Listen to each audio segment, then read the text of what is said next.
ملائكته يصلون على النبي يا أيها الذين آمنوا صلوا عليه وسلموا تسليما اللهم سيدنا مولانا وعلى آل سيدنا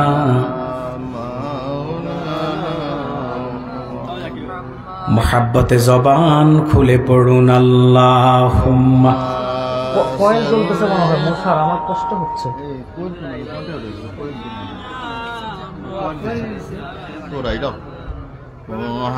وعلى آل আরে একটু লাল চা খাইতে পারি না, একটু লাল চা খাওয়াতে বলেন পারলে।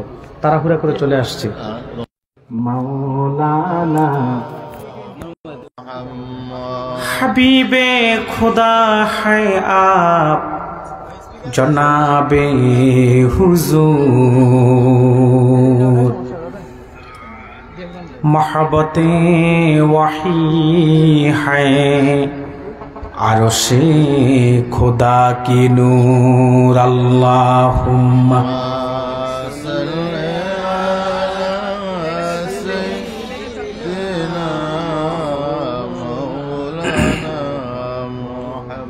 وعلى آل سيدنا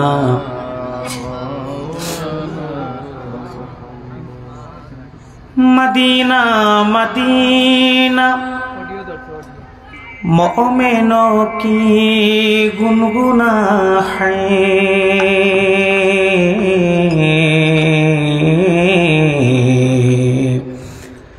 दीदारे मदीना आशिकों की तमन्ना है अल्लाहुम्मा। ভালো করে ধুতে হবে, কাপ ভালো করে ধুয়ে দিবা। কয়েল একবারে সরাতে হবে দূরে, আমার অ্যালার্জির সমস্যা। وعلى آل سيدنا بلغ العلا بكماله আওয়াজ করে পড়েন না। حسنت جميع خصاله صلوا عليه بلغ العلا কয়েলটা এখনো সরায় নাই, কষ্ট হচ্ছে আমার। حسنت جميع خصاله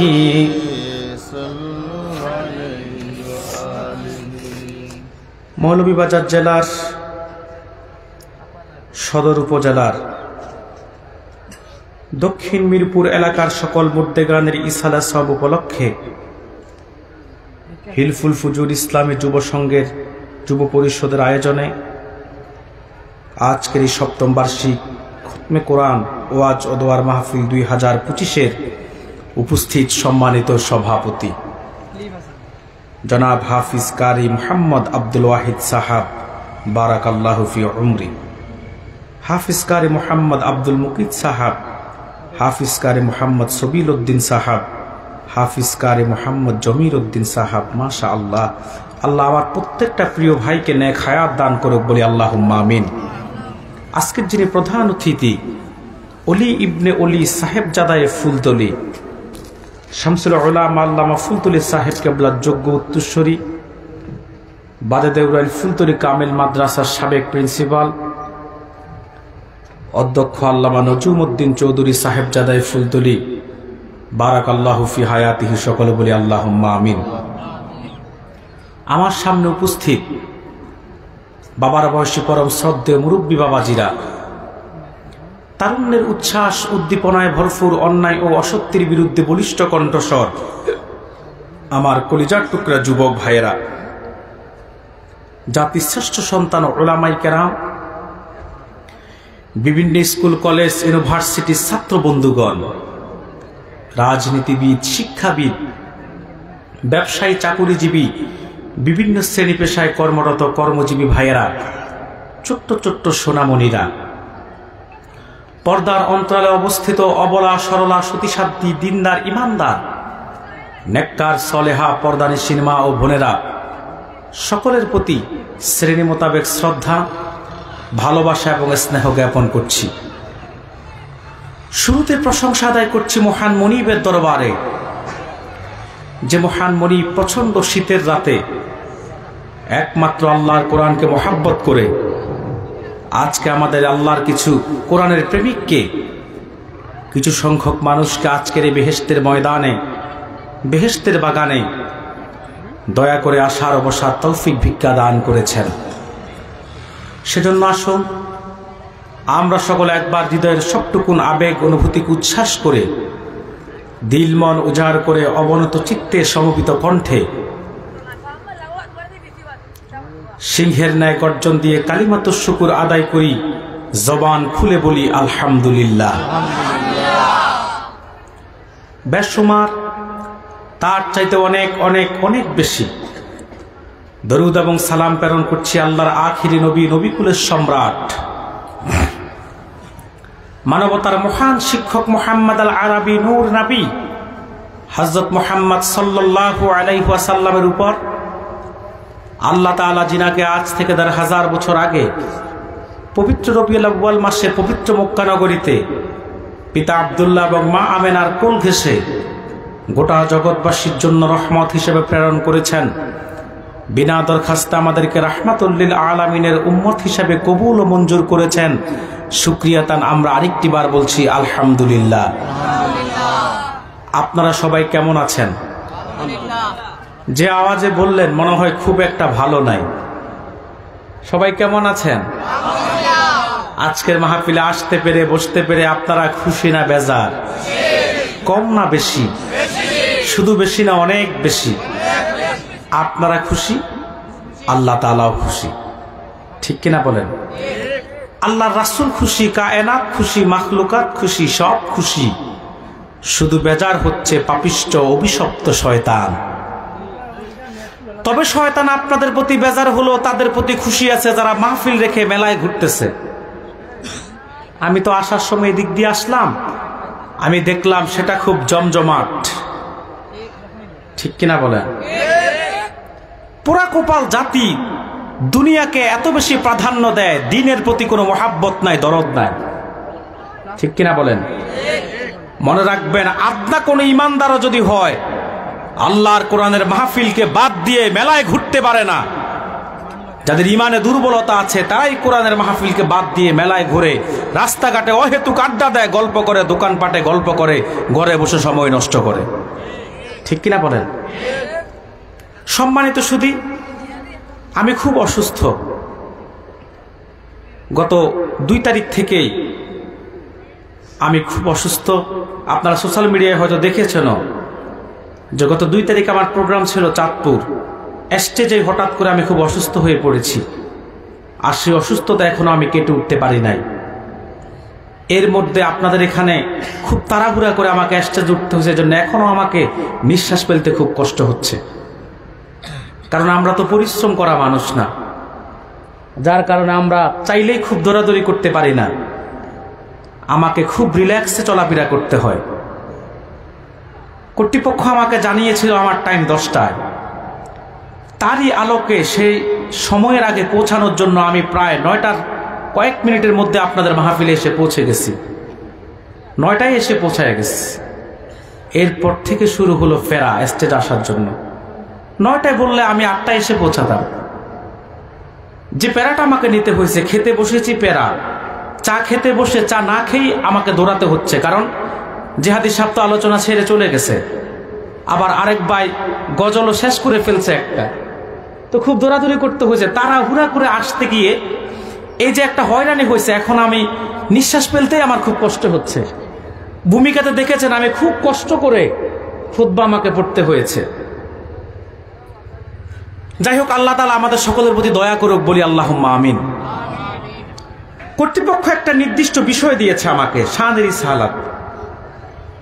আপনারা সিলেট অঞ্চল তো আশেকের রাসূলদের অঞ্চল, আমি 2017 সাল থেকে 2025 বিগত 8-9 বছরের অভিজ্ঞতা থেকে আমি বলছি, এই সাবজেক্টটাকে সিলেটের মানুষ খুব ভালোবাসে। আলহামদুলিল্লাহ বলবেন না?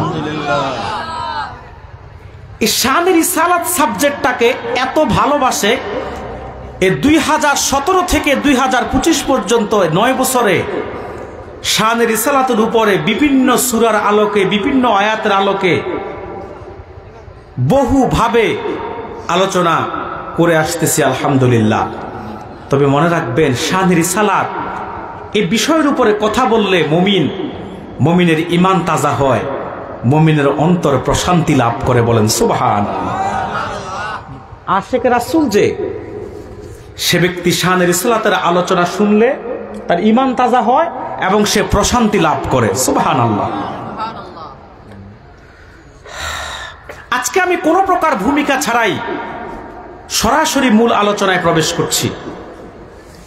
কোরআনুল কারীম সূরাতুল আলে ইমরান থেকে 31 নং আয়াত আমি আপনাদের সামনে তেলাওয়াত করেছি।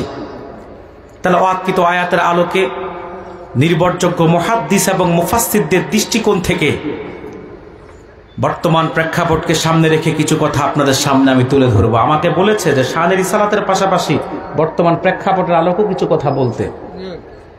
যুবকরা আমাকে বেশি মহাব্বত করে, তো এই জন্য তারা চায় যে আমি প্রেক্ষাপট নিয়ে কথা বলি।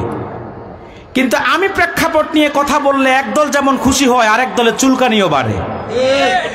ঠিক কিনা বলেন?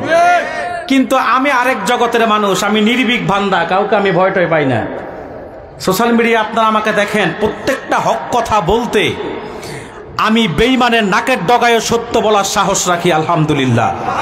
কারণ আমার কথা হচ্ছে, আমার তকদিরে যা আছে সেটা আমার নসিবে ঘটবে, সেটা আমাকে ভোগ করতে হবে। কিন্তু সত্য আমি বলবো, যদি এতে আমার নির্যাতন নিপীড়ন বরদাস্ত করতে হয় সেটা আমি বরদাস্ত করে নিব, কিন্তু সত্য আমি গোপন করার সুযোগ আমার নাই।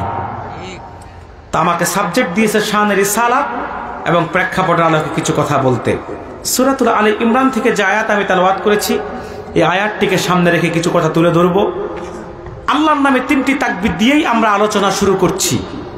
আমার সাথে কি সর্বোচ্চ কণ্ঠে 3টি তাকবীর দিতে পারবেন সবাই? আমার মুরব্বী বাবাজিরা, আপনারাও পারবেন ইনশাআল্লাহ। এই 3টি তাকবীর দিবেন, নগদে 3টা ফজিলত পাবেন। 1, তাকবীর দিলে আপনাদের ঈমান তাজা হবে। সুবহানাল্লাহ বলবেন না? 2, তাকবীর দিলে শয়তান আশেপাশে থাকলে দৌড়াইয়া পালাবে। 3, শয়তান যখন পালায়া যাবে, যারা রাস্তাঘাটে মেলায় ঘুরতেছে এরা অন্তত শয়তানের শিকল ছিঁড়ে ময়দানে আসার সুযোগ পাবে। তো সর্বোচ্চ কণ্ঠে 3টি তাকবীর দিতে পারবেন? নারায়ে তাকবীর। এই আপনাদের সর্বোচ্চ আওয়াজ। আমি না অসুস্থ, আপনারা তো সুস্থ আছেন, একটু সর্বোচ্চ কণ্ঠে দেন নারায়ে তাকবীর। শেষ তাকবীরটা এত জোরে দিবেন যেন গোটা দক্ষিণ মিরপুরে আওয়াজটা ছড়িয়ে যায়। নারায়ে তাকবীর,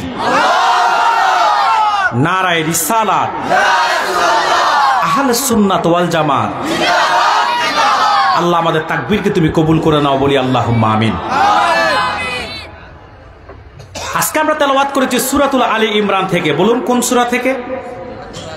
কথা বলতে হবে, আমি কিন্তু কথা বলবো ক্লাসের মতো। সূরাতুল আলে ইমরান থেকে। এই সূরাটি হচ্ছে মাদানী সূরা। বলুন কি সূরা? আয়াত সংখ্যা আছে 200টি, রুকু আছে 20টি। আমরা 31 নং আয়াতের আলোকে কথা শুনবো ইনশাআল্লাহ। আল্লাহ তাআলা সূরাতুল আলে ইমরানের মধ্যে বলেন তার হাবিবকে উদ্দেশ্য করে, আল্লাহ তাআলা বলেন, কুল ইন কুনতুম তুহিব্বুনাল্লাহা ফাত্তাবিউনি ইউহিব্বুকুমুল্লাহ। আল্লাহ তাআলা বলে, কুল হাবিব, আপনি জগৎবাসীকে বলে দিন, ইন কুনতুম তুহিব্বুনাল্লাহ, যদি তোমরা আল্লাহকে ভালোবেসে থাকো।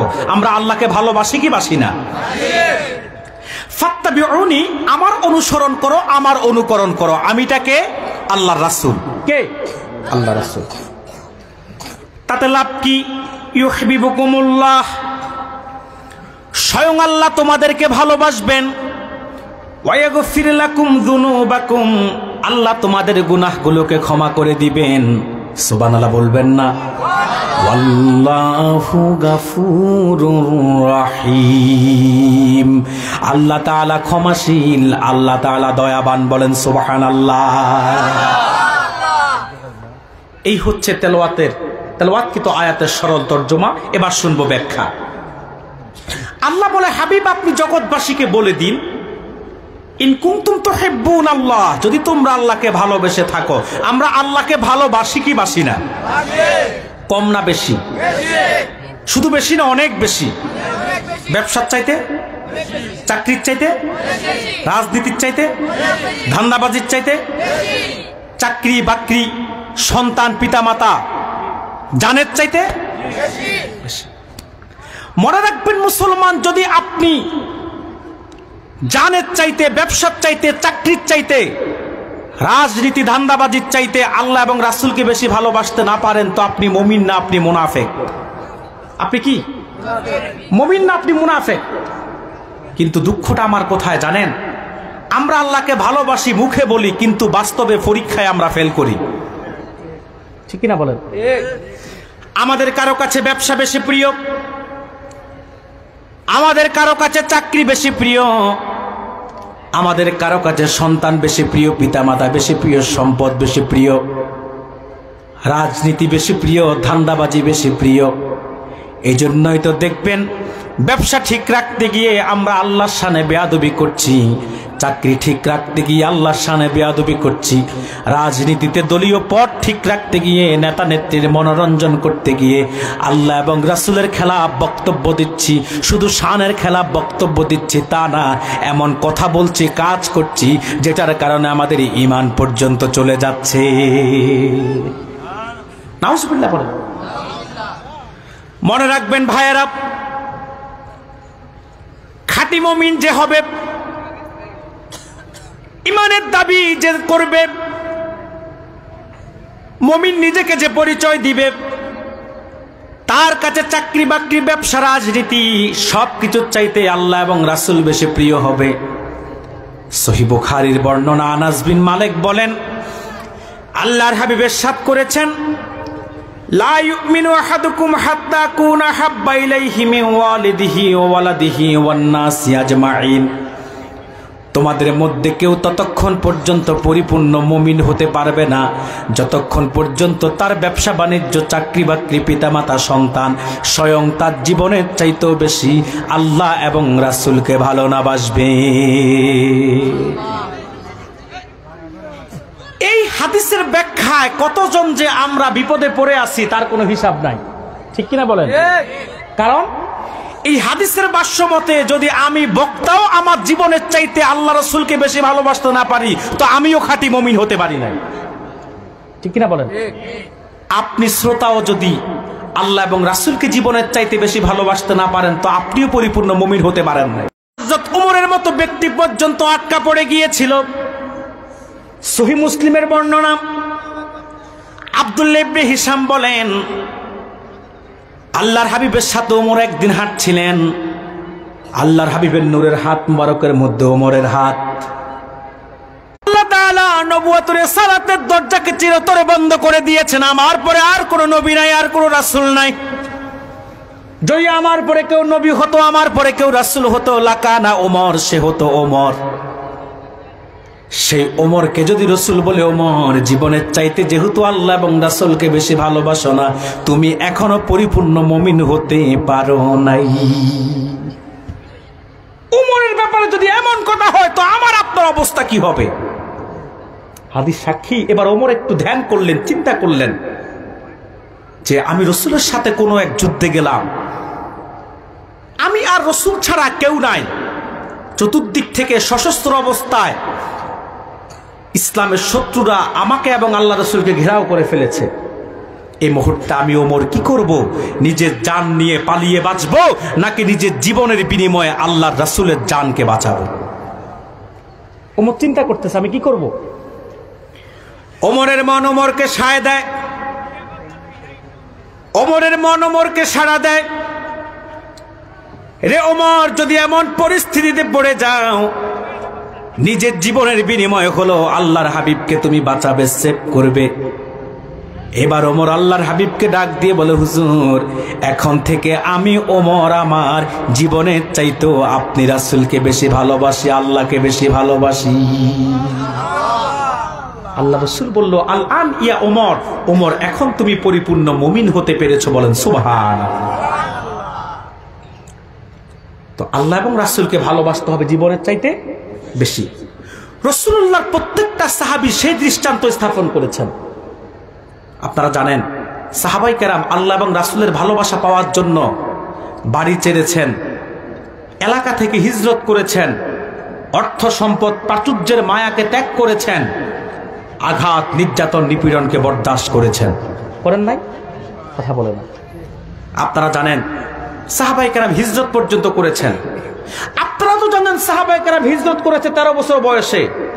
মনে রাখবেন 13 বছর বয়সে চূড়ান্ত হিজরত করেছে, কিন্তু তার আগেও সাহাবায়ে কেরাম হিজরত করেছিল। নবুয়াতের 5ম বছর কাফেরদের নির্যাতনে যখন সাহাবায়ে কেরাম বাড়িঘরে থাকার মতো পরিবেশ নাই, সেই সময় ইসলাম গ্রহণকারী সাহাবীর সংখ্যা ছিল মাত্র 140 জন। কতজন? 140 জন। আল্লাহর হাবিবের নির্দেশে সাহাবীরা বাদশা নাজ্জাশীর আবিসিনিয়ায় হিজরত করলেন। প্রথমবারে 15 জন, তারপরে 86 জন, মোট 101 জন হিজরত করে চলে গেলেন। শুধু তাই না, নির্যাতন নিপীড়নকে মক্কায় সহ্য করলেন। কতটুকু নির্যাতন নিপীড়ন মক্কায় সাহাবায়ে কেরাম সহ্য করলেন, হাদিস সাক্ষী। হযরত বেলাল উমাইয়া মরুভূমির উত্তপ্ত বাড়ির মধ্যে ঘোড়ার সাথে বেঁধে টানতে লাগলেন। বেলালের হাড্ডি থেকে গোশতগুলো আলাদা হয়ে যায়।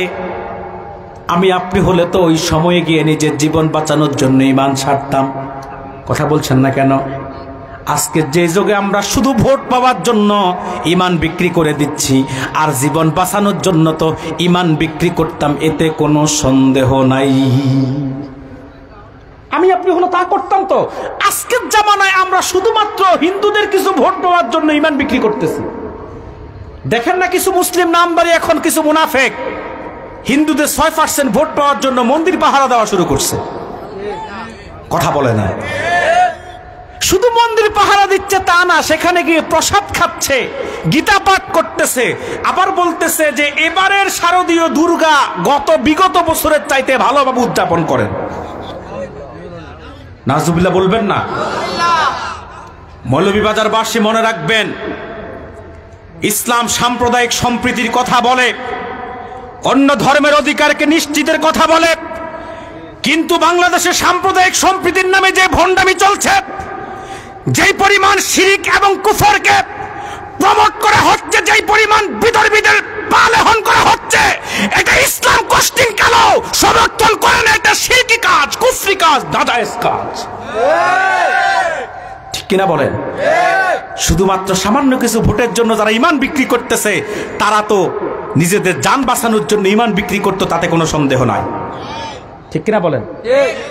সম্মানিত সুধী, হযরত বেলালকে ঘোড়ার সাথে বেঁধে মরুভূমির উত্তপ্ত বালির মধ্যে উমাইয়া টানতে লাগলো। হযরত বেলাল উমাইয়াকে বলে, উমাইয়া শোনো, তুমি আমাকে খরিদ করেছো, আমি তোমার কেনা গোলাম। উমাইয়া আমার দেহের মালিক, তুমি। কি সমস্যা? এত ডিস্টার্ব হলে তো আমি আলোচনা করতে পারবো না। তো কেন? কি এমনিতে তো মাইকের আওয়াজ ঠিক নাই, এর মধ্যে আপনি একবার এদিকে একবার ওদিকে আসতেছেন, যাচ্ছেন, কথা বলতেছেন না, অত মনোযোগ নষ্ট হচ্ছে। উমাইয়া, রে উমাইয়া, আমি তোমার কেনা গোলাম, এই দেহের প্রতি তোমার অধিকার আছে, যা মন চায় তা নির্যাতন তুমি করতে পারো রে উমাইয়া। কিন্তু মনে রেখো উমাইয়া, আমার মনের মালিক তুমি না, আমার দেহের মালিক তুমি। এজন্য যা মন চায় তা করো উমাইয়া, আমার মনের মালিক তুমি না। আমার এই মন থেকে নির্যাতন করে আল্লাহ এবং রাসূলের ভালোবাসা এক চুলো দূরে সরাতে পারবা না। কি চমৎকার জবাব! আল্লাহু আকবার! কি ভালোবাসা! সাহাবায়ে কেরাম সম্পদ ত্যাগ করেছে। হযরত আব্দুল্লাহর নাম শুনেছেন? কথা বলে না। ইসলাম গ্রহণের পূর্বে আরবের সেরাদরি ছিল। ইসলাম গ্রহণের সিদ্ধান্ত যখন নিয়েছে চাচা সব সম্পদ তার থেকে কেড়ে নিয়েছে।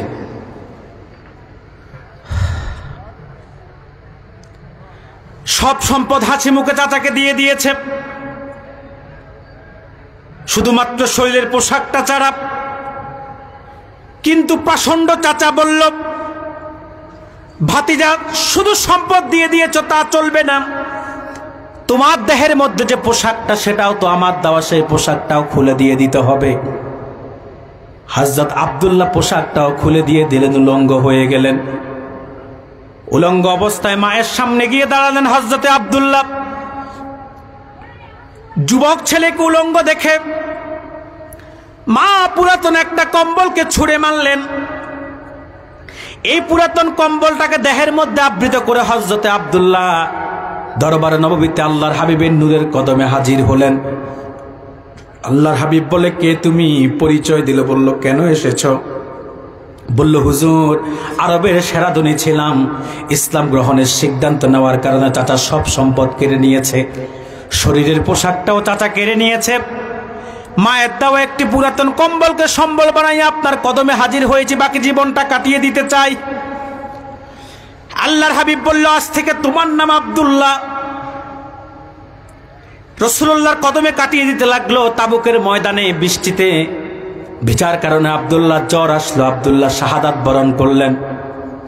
হাদিস সাক্ষী সুনান তিরমিজিতে এসেছে, সাহাবায়ে কেরাম যখন আল্লাহর হাবিবের কাছে খবর পৌঁছালো, রাসূলুল্লাহ সাহাবীদেরকে বলল, সাহাবীরা আব্দুল্লাহকে গোসল দাও, কাফন পরাও, আমি রাসূল নিজে তার জানাজার ইমামতি করে জান্নাতুল বাকির মধ্যে তাকে দাফন দিব। হাদিস সাক্ষী আব্দুল্লাহকে যখন কাফন পরিধান করাতে যায়, গোসল দেওয়ার পরে আব্দুল্লাহর মাথা ডাকলে পা খালি হয়ে যায়, পা ডাকলে মাথা খালি হয়ে যায়। যেই কম্বল আছে, কম্বল দিয়ে আব্দুল্লাহর কাফনের ব্যবস্থা হয় না। আল্লাহর হাবিব বলল, আব্দুল্লাহর যে পুরাতন কম্বল আছে এটা দিয়ে তার মাথাটা ঢেকে দাও, আর আরব একটা ঘাস আছে ইদখিল ঘাস দিয়ে আব্দুল্লাহর পা ঢেকে দাও।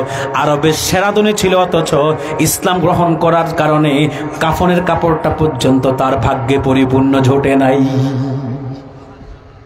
কি ত্যাগ সাহাবায়ে কেরামের! একটু বুঝার চিন্তা করেন, একটু শিখেন।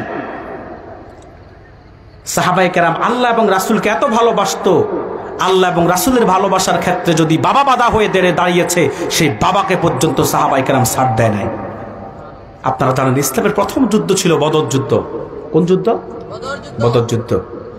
বদর যুদ্ধের মধ্যে সব ছিল আত্মীয় স্বজন। সব কি ছিল? চাচার বিরুদ্ধে ভাতিজা, বাবার বিরুদ্ধে সন্তান, ভাইয়ের বিরুদ্ধে ভাই। এমন এক যুদ্ধ, কারণ সবার প্রাথমিক যুগে হয়েছে তো, এবং প্রথম যুদ্ধ ছিল এটা ইসলামের। ঠিক আবু জাহেলের পক্ষ ছিল আবু উবাইদা ইবনুল জাররার পিতা আব্দুল্লাহ, আর রাসূলুল্লাহর পক্ষে ছিল আবু উবাইদা ইবনুল জাররাহ। হাদিস সাক্ষী আবু উবাইদার বাবা বদরের ময়দানে রাসূলুল্লাহকে শহীদ করার জন্য যখন তরবারি নিয়ে সামনে বাড়ায়, আবু উবাইদা বাবাকে বাধা দেয়। দ্বিতীয়বার বাবা আবার যখন রাসূলুল্লাহকে শহীদ করার জন্য তরবারি নিয়ে সামনে আসে, আবু উবাইদা দ্বিতীয়বারও বাবাকে বাধা দেয়, কিন্তু বাবা শুনে না। তৃতীয়বার আবার যখন আবু উবাইদার বাবা রাসূলুল্লাহকে শহীদ করার জন্য তরবারি নিয়ে সামনে আসে, আবু উবাইদার বরদাস্ত করতে পারেন না। এবার বাবার হাতে যেমন তরবারি আছে, সন্তানের হাতেও তো তরবারি আছে।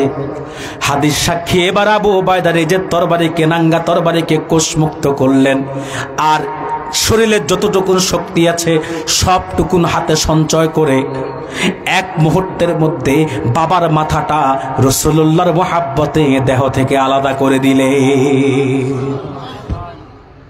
তার মানে ইসলাম এটাই শিক্ষা দেয়, আল্লাহ এবং রাসূলের মহব্বতের ক্ষেত্রে যদি আমার বাবা বাধা হয়ে দাঁড়ায়, সে বাবার সাথে আমার কোনো কম্প্রোমাইজ চলতে পারে না। ঠিক কিনা বলেন? আল্লাহ এবং রাসূলের মহব্বতের ক্ষেত্রে যদি সন্তান বাধা হয়ে দাঁড়ায়, সন্তানের সাথে আমার কম্প্রোমাইজ হতে পারে না। আল্লাহ এবং রাসূলের মহব্বতের ক্ষেত্রে যদি আমার ব্যবসা চাকরি রাজনীতি বাধা হয়ে দাঁড়ায়, সে ব্যবসা চাকরি রাজনীতির মধ্যে আমাকে লাথি মারতে হবে, কিন্তু আল্লাহ এবং রাসূলের মহব্বতের ক্ষেত্রে কোনো কম্প্রোমাইজ কারোর সাথে করার সুযোগ না। ঠিক কিনা বলেন? সম্মানিত সুধী, তো আল্লাহ এবং রাসূলকে জীবনের চাইতে বেশি ভালোবাসতে হবে। আমরা বাসি না? কথা বলে না, বাসেন? যদি ভালোবেসে থাকেন, এবার আপনাদের কাজ আছে। কি আছে? কাজ আছে। কাজ কি? আল্লাহ দিয়ে দিয়েছেন, বলে হাবিব ফাত্তাবিউনি, আপনি বলে দেন আমার অনুসরণ করো, আমার অনুকরণ করো। কার? আল্লাহ রাসূলের। বলুন কার? মনে রাখবেন ভাইয়েরা, আল্লাহ এবং রাসূলের আনুগত্য আপনাকে জীবনের সব ক্ষেত্রে করতে হবে। ব্যক্তি জীবন বলেন, সমাজ জীবন বলেন, রাষ্ট্রীয় জীবন বলেন, পারিবারিক জীবন বলেন, এমন একটা সেক্টর খুঁজে পাবেন না যেখানে রাসূলুল্লাহ আদর্শ আপনার জন্য রেখে যান নাই। সুবহানাল্লাহ বলবেন না? আল্লাহ তাআলা নিজেই বলেছেন, লাকাদ কানা লাকুম ফি রাসূলিল্লাহি উসওয়াতুন হাসানা, নিশ্চয় তোমাদের জন্য মুহাম্মদ সাল্লাল্লাহু আলাইহি সাল্লামের মধ্যে রয়েছে সর্বোত্তম আদর্শ। রাসূলুল্লাহ 63 বছরের জিন্দেগীর পুরাটাই উম্মতের জন্য আদর্শ। যেই উম্মত রাসূলের 63 বছরের জিন্দেগীর প্রত্যেকটা সেক্টর থেকে নিজের জীবনের জন্য ইত্তেবা গ্রহণ করতে পারবে, তার জীবনটা সোনায় সোহাগা হয়ে যাবে, তার জীবনটা সফল জীবন হয়ে যাবে। সুবহানাল্লাহ বলবেন না? রাসূলের ইত্তেবাকে আল্লাহ এত গুরুত্ব দিয়েছেন, কোরআনের দিকে তাকালে দেখবেন আল্লাহ তাআলা যেখানে তার ইত্তেবার কথা বলেছেন, সেখানে হাবিবের ইত্তেবাকে আল্লাহ তাআলা সংযুক্ত করে দিয়েছেন। যেমন আল্লাহ রাব্বুল আলামিন সূরা হাজাবের মধ্যে বলেন, আল্লাহ তাআলা বলেন, ইয়া আইয়ুহাল্লাযীনা আমানুত্তাকুল্লাহা ওয়া কুলু কওলান সাদীদা ইউসলিহ লাকুম আ'মালাকুম ওয়া ইয়াগফির লাকুম যুনুবাকুম وَمَن يُطِعِ اللَّهَ وَرَسُولَهُ فَقَدْ فَازَ فَوْزًا عَظِيمًا। সুবহানাল্লাহ বলবেন না? আল্লাহ তাআলা বলে, হে ঈমানদারগণ, তোমরা আল্লাহকে ভয় করো। ওয়াকুলু কওলান সাদীদা, আর তোমরা সিধা কথা বলো, সত্য কথা বলো। তাতে লাভ কি? ইউসলিহ লাকুম আ'মালাকুম, আল্লাহ তোমাদের আমলগুলোকে সংশোধন করে দিবেন। ওয়া ইয়াগফির লাকুম যুনুবাকুম, আল্লাহ তোমাদের গুনাহগুলোকে ক্ষমা করে দিবেন। ওয়া ইউতিইল্লাহা ওয়া রাসূলাহু, আল্লাহ এবং রাসূলের আনুগত্য করো। ফাকাদ ফাজা ফাওজান আযীমা, আল্লাহ তোমাদেরকে সফলতার শীর্ষ সোপান লাভ করিয়ে দিবেন। এখানে আল্লাহ শুধু কি তার আনুগত্যের কথা বলেছেন, নাকি হাবিবের আনুগত্যের কথাও বলেছেন? হাবিবের আনুগত্যের কথাও বলেছেন। একই কথা সূরাতুল আনফালের মধ্যে আল্লাহ তাআলা বলেন, ফাত্তাকুল্লাহা ওয়া আসলিহু যাতা বাইনিকুম ওয়া আতিউল্লাহা ওয়া রাসূলাহু ইন কুনতুম মুমিনিন। সুবহানাল্লাহ বলবেন না? আল্লাহ তাআলা বলেন, তোমরা আল্লাহকে ভয় করো এবং তোমাদের পরস্পর সম্পর্ককে সুদৃঢ় করো, মজবুত করো। ও আতিউল্লাহ ওয়া রাসূলাহু, আল্লাহ এবং রাসূলের আনুগত্য করো। ইন কুনতুম মুমিনিন, যদি তোমরা মুমিন হয়ে থাকো। এখানেও আল্লাহ কি শুধু তার আনুগত্যের কথা বলেছেন, না হাবিবের আনুগত্যকে সংযুক্ত করেছেন? কথা বলছেন না কেন? হাবিবের আনুগত্যকেও আল্লাহ সংযুক্ত করেছেন। এখন কোনটা আল্লাহর আনুগত্য, কোনটা রাসূলের আনুগত্য, আল্লাহ নিজেই ব্যাখ্যা দেন।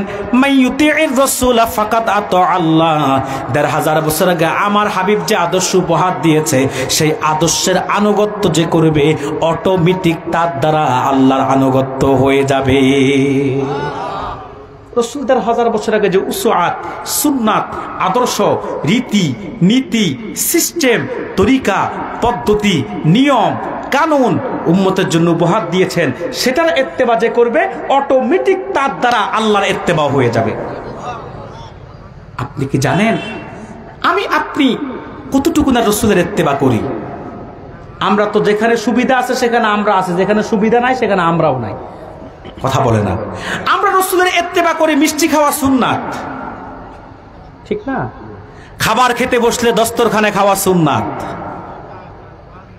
দুপুরবেলা খাবার পরে একটু কাইলুলা করা সুন্নাত, রাতের বেলা খাবারের পরে একটু হাঁটা সুন্নাত। কথা বলে না? কিন্তু ব্যক্তি জীবনে, সমাজ জীবনে, রাষ্ট্রীয় জীবনে, প্রত্যেকটা সেক্টরে আল্লাহর হাবিব যে সুন্নাত উপহার দিয়েছে, জান দিয়ে, মাল দিয়ে এবং নিজের ব্যক্তি জীবন সে সুন্নাত দিয়ে সাজিয়ে আমরা কয়জন রাসূলের সে সুন্নাতকে আঁকড়িয়ে ধরেছি? কথা বলো। আজকে এখানে যারা বসে আছেন, লজ্জা দিচ্ছি না বলার জন্য বলতেছি, 100 জনের মধ্যে 95 জনের মাথায় টুপি নাই। কথা বলে না। মাহফিলে আসছি 90 জনের মাথায় টুপি নাই, কিন্তু আমরা আশেকের রাসূল। অসংখ্য মানুষের মুখে নবীর সুন্নাত দাড়িটা পর্যন্ত নাই, দেহের মধ্যে নবীর সুন্নাতের পোশাক নাই। কথা বলছেন না কেন?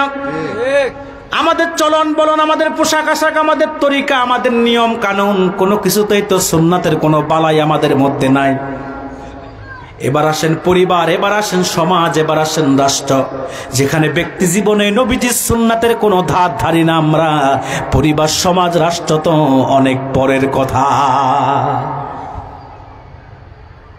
কি আফসোস আমাদের জন্য, কি আফসোস! অথচ আল্লাহর হাবিবের সাহাবীরা একটা সুন্নাত ছাড়তেন না। কয়টা? অনিচ্ছাকৃত ভাবে, ইচ্ছায় না, আমরা তো ইচ্ছায় ছাড়তেছি, অনিচ্ছাকৃত ভাবে সাহাবায়ে কেরামের দ্বারা একটা সুন্নাতও ছুটতো না। যদি ছুটতো সাহাবায়ে কেরাম পেরেশান হয়ে যেত।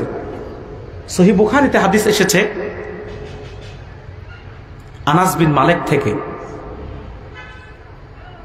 রাসূলুল্লাহর একজন সাহাবী ছিল খুব কালো, নাম হচ্ছে সাদ সালামি। কি নাম? সাদ সালামি। এত কালো, যাচ্ছে কালো মানুষ হয় না। শুধু যে কালো তা না, চেহারার মধ্যে বসন্তের দাগ, কুৎসিত চেহারা।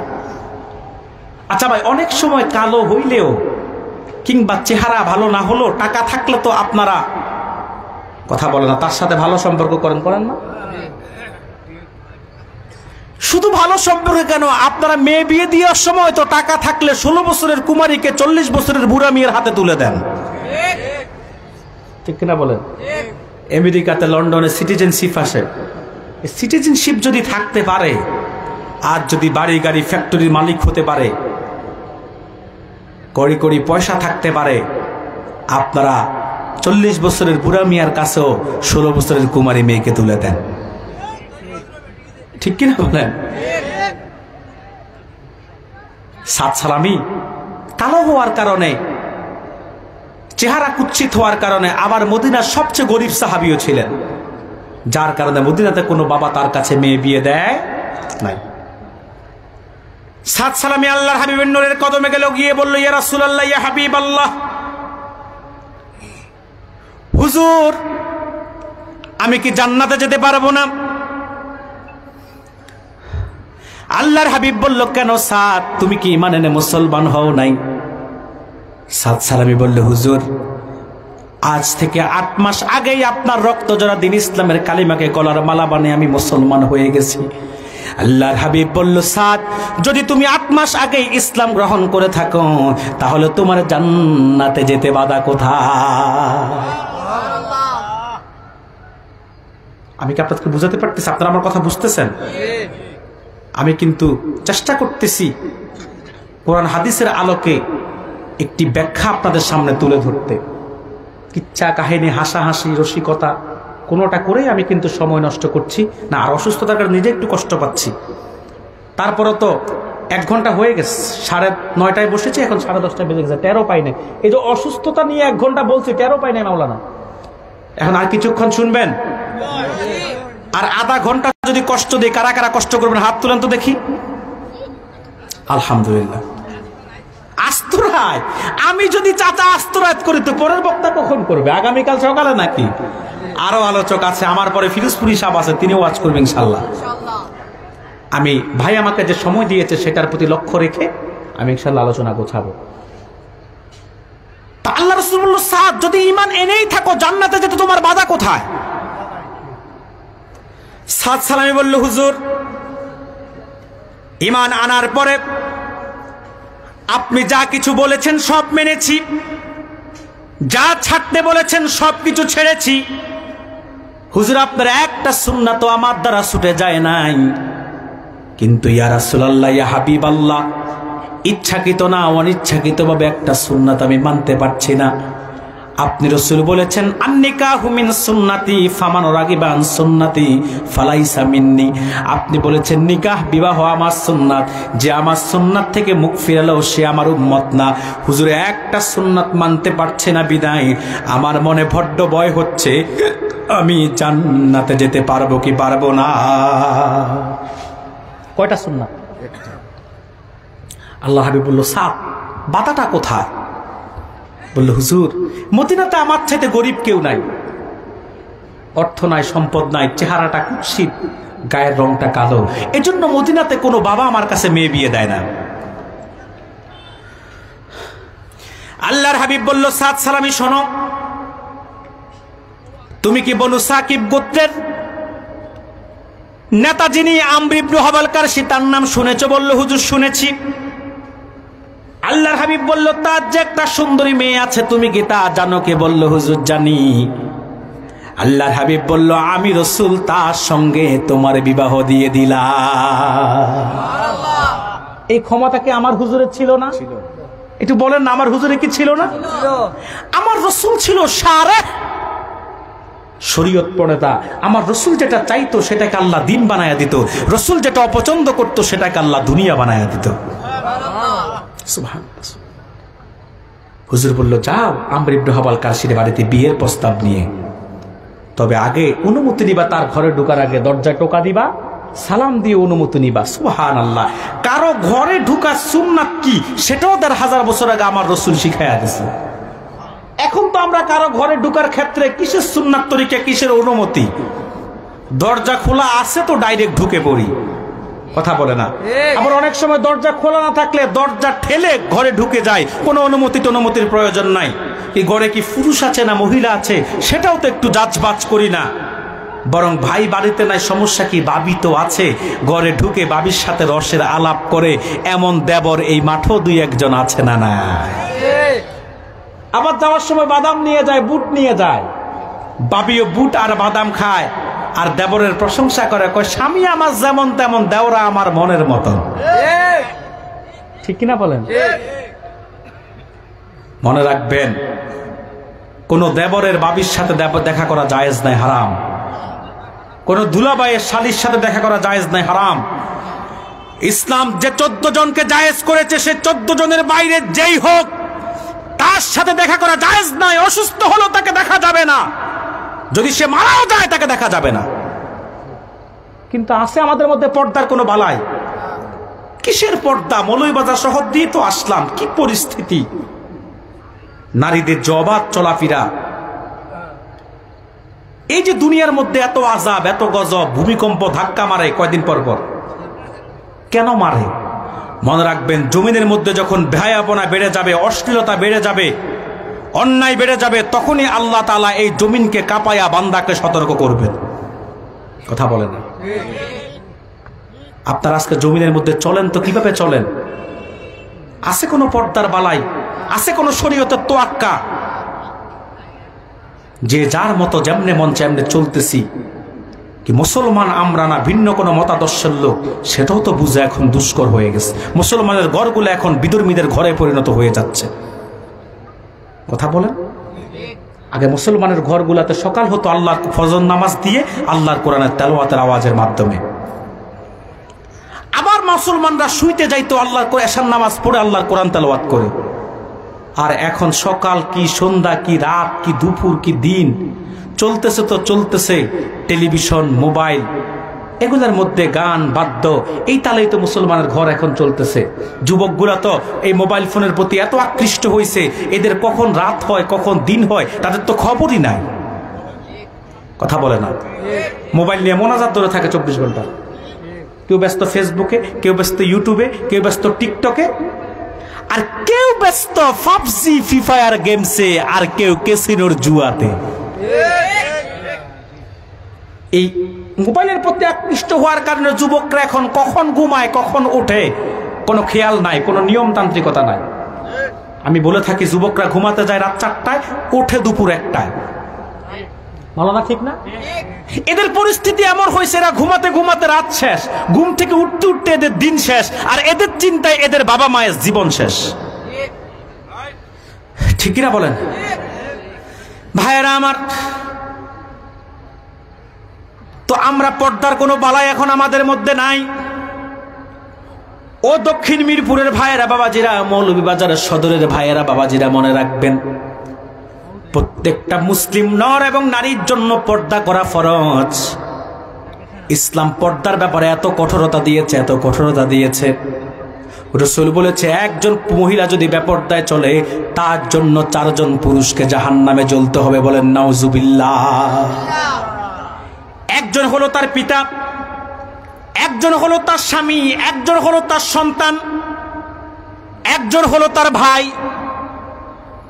আমার মাঠের সামনে যারা বসে আছেন আপনারা কারো না কারো বাবা, কারো না কারো ভাই, কারো না কারো প্রাণের স্বামী, কারো না কারো কলিজার টুকরা সন্তান।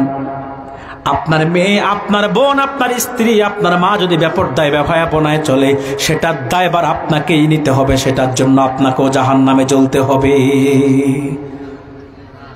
বলবেন হুজুর পর্দা শুধু মহিলাদের জন্য আছে, পুরুষদের জন্য মনে হয় নাই।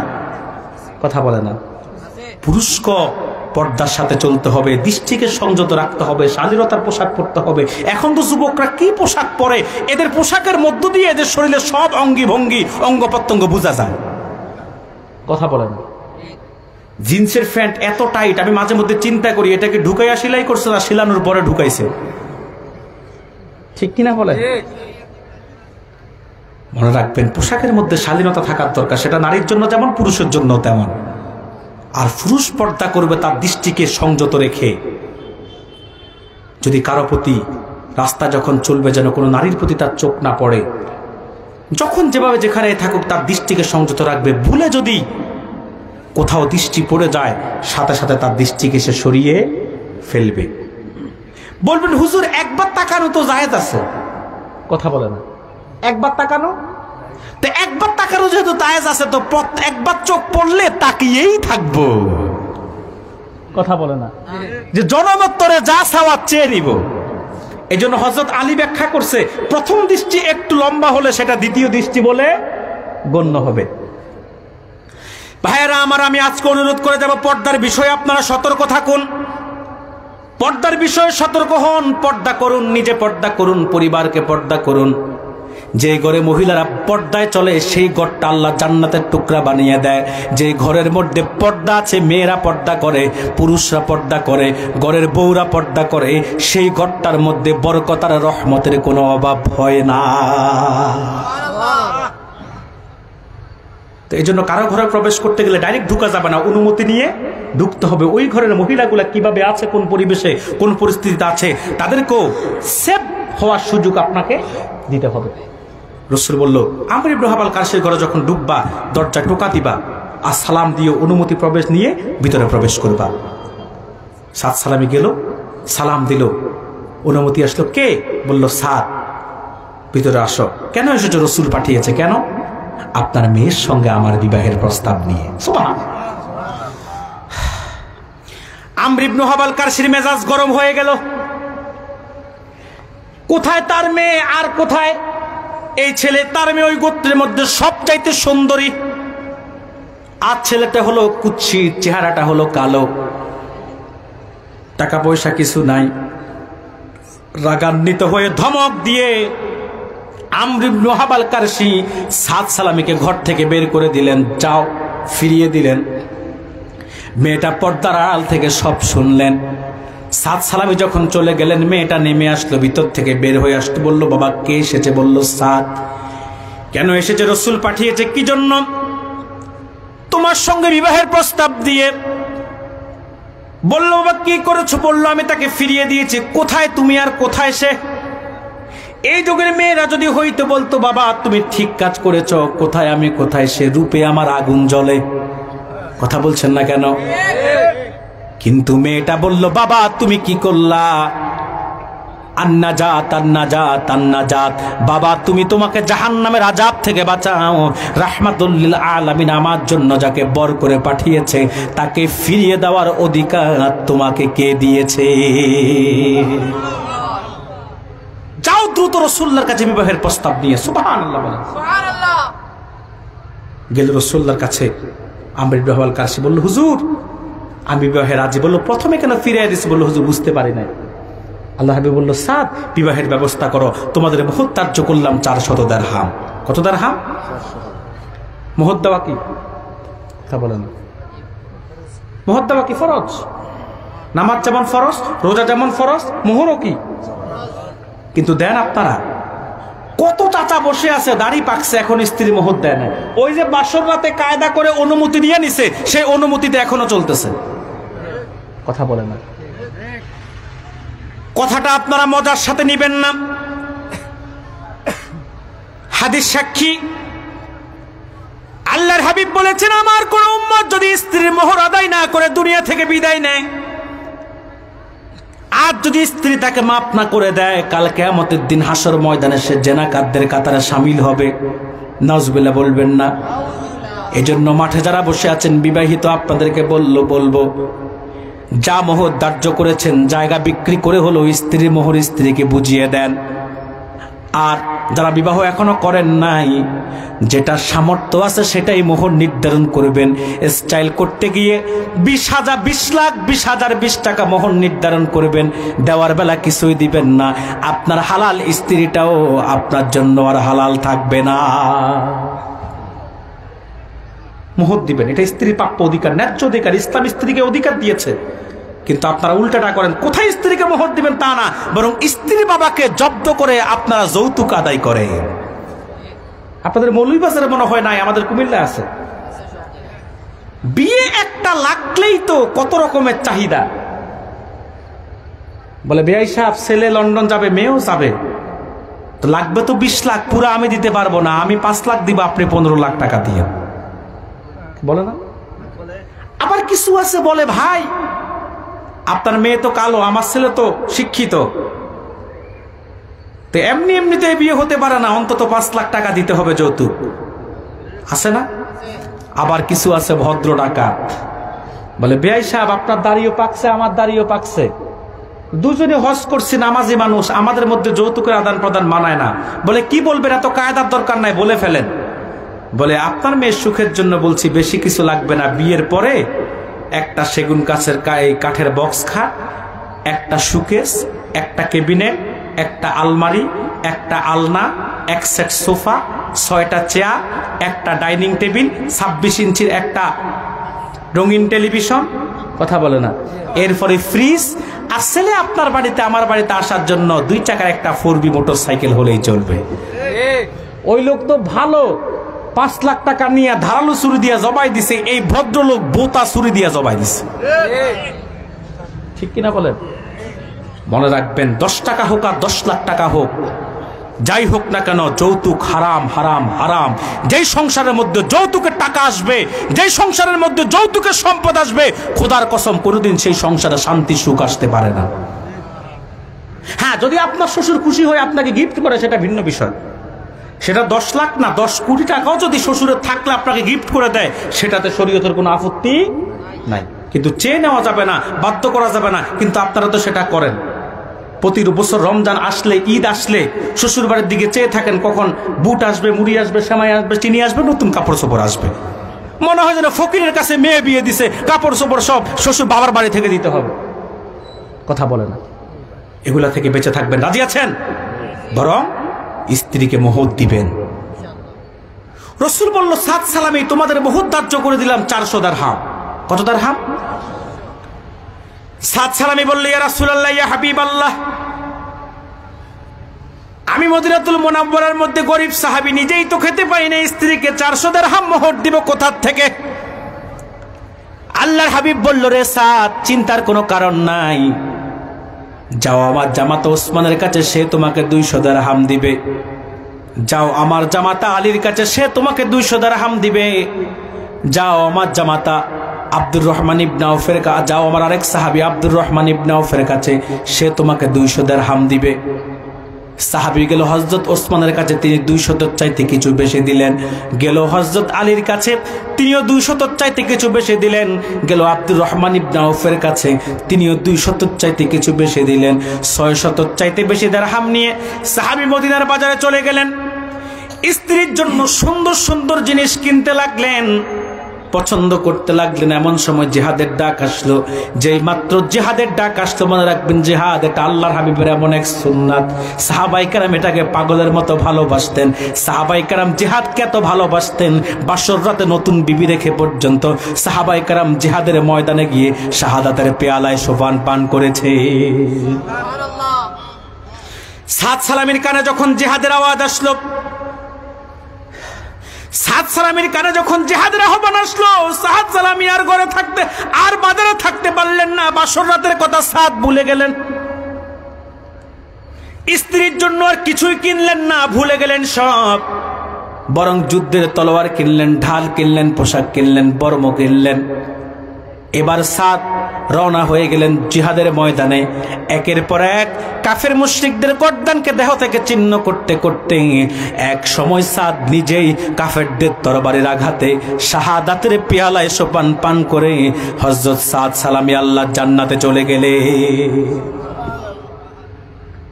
দেহটা জমিনে পড়ে গেল, কালো পোশাক থেকে কালো হাতটা বের হয়ে গেল। দুধ থেকে রাহমাতুল লিল আলামিন দেখেই আর চিনতে বাকি নাই যে এটা আমার কালো সাহাবী সাদ সালামি। আল্লাহর হাবিব সাদের কাছে আসলেন, সাহাবায়ে কেরাম আসলেন। হাদিস সাক্ষী হযরত ওমর বলেন, আল্লাহর হাবিব সাদের চেহারার দিকে তাকিয়ে একবার হুজুর হাসেন, আবার সাদের চেহারার দিকে তাকিয়ে হুজুর কাঁদেন। আবার সাদের চেহারার থেকে রাসূলুল্লাহ মুখটা ঘুরিয়ে পেলেন। হযরত ওমর বলেন, একজন সাহাবী ছিল উপস্থিত, নাম হলো আবু লুবাবা।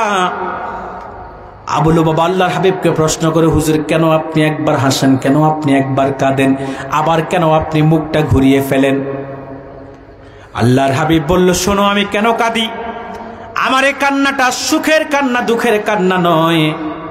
আমার সাদ বাসর রাতকে বাদ দিয়ে সুন্দরী বিবি রেখে আল্লাহর দ্বীনের জন্যে আমি রাসূলের মহাব্বতে জিহাদের ময়দানে এসে শাহাদাতের পেয়ালায় সোফান পান করেছে, আনন্দে আমার চোখ দিয়ে পানি ঝরছে। আর কেন হাসছি শোনো, আমার সাদের জন্য আল্লাহ আকাশের সবগুলা দরজা, আল্লাহ জান্নাতের সবগুলা দরজা খুলে দিয়েছে। আর কেন চেহারা ঘুরিয়ে ফেলেছি শোনো, আমার সাদের লাশকে গ্রহণ করার জন্য আকাশের সব দরজা খুলে গিয়েছে। এত বেশি জান্নাতি হুর জমিনের দিকে আসতেছে, কার আগে কে এসে সাদের লাশকে গ্রহণ করবে। প্রতিযোগিতার শহীদ দৌড়ানোর কারণে হুরদের সামনের কাপড়গুলো সরে যাচ্ছে। লজ্জায় আমি রাসূল আমার চেহারা ঘুরিয়ে ফেলেছি। তো সাহাবায়ে কেরাম কি মহব্বত করতো আল্লাহর হাবিবকে, রাসূলের সুন্নাতের প্রতি সাহাবায়ে কেরামের কি ভালোবাসা ছিল। এখন একটা প্রশ্ন করতে পারেন যে হুজুর, সাহাবায়ে কেরাম রাসূলকে কেন এত মহব্বত করতেন, কেন রাসূলকে এত ভালোবাসতেন, কি শান ছিল মুহাম্মদুর রাসূলুল্লাহ যার কারণে সাহাবায়ে কেরাম জীবনটা হাসি মুখে দিয়ে দিতেন রাসূলের মহব্বতে? প্রশ্ন কি আসে না? কথা বলে না, একটু বুঝেন না, বিষয় তো দিয়েছেন শানের ইসারাত, একটু বোঝেন। কেন এত ভালোবাসতো, কেন কেন কারণ কি? সুবহানাল্লাহ। উমদাতুল কারি শরহু সহিহিল বুখারী, হানাফি মাযহাবের একটি প্রসিদ্ধ ব্যাখ্যা গ্রন্থ, বুখারীর প্রসিদ্ধ সরা, আল্লামা বদরুদ্দিন আইনির লেখা। বদরুদ্দিন আইনি উমদাতুল কারি শরহু সহিহিল বুখারীতে লেখেন, আসবাবুল মুহাব্বাত, মুহাব্বাতের উপকরণ হচ্ছে চারটা। কয়টা? চারটা। চার কারণে মানুষ মানুষকে মহব্বত করে। কয় কারণে? প্রথমটা হচ্ছে জামাল। জামাল মানে হচ্ছে সৌন্দর্য। জামাল মানে কি? দ্বিতীয়টা হচ্ছে কামাল। কামাল মানে হচ্ছে সিরাত, চরিত্র। তৃতীয়টা হচ্ছে ইহসান। ইহসান মানে হচ্ছে দয়া। আর চতুর্থটা হচ্ছে কারাবাত। কারাবাত মানে হলো নৈকট্যতা। সুবহানাল্লাহ। এই চারটি কারণে মানুষ মানুষকে ভালোবাসে। আল্লাহর হাবিবের মধ্যে তো চারোটাই পরিপূর্ণ ছিল। যেমন ছিল আমার হুজুরের জামাল, তেমন ছিল কামাল, তেমন ছিল ইহসান, তেমন ছিল কারাবাত। সুবহানাল্লাহ বলেন। ভাইরা আমার, মানুষ চার কারণে মানুষ মানুষকে ভালোবাসে। তার প্রথম কারণ হলো জামাল। জামাল মানে সৌন্দর্য।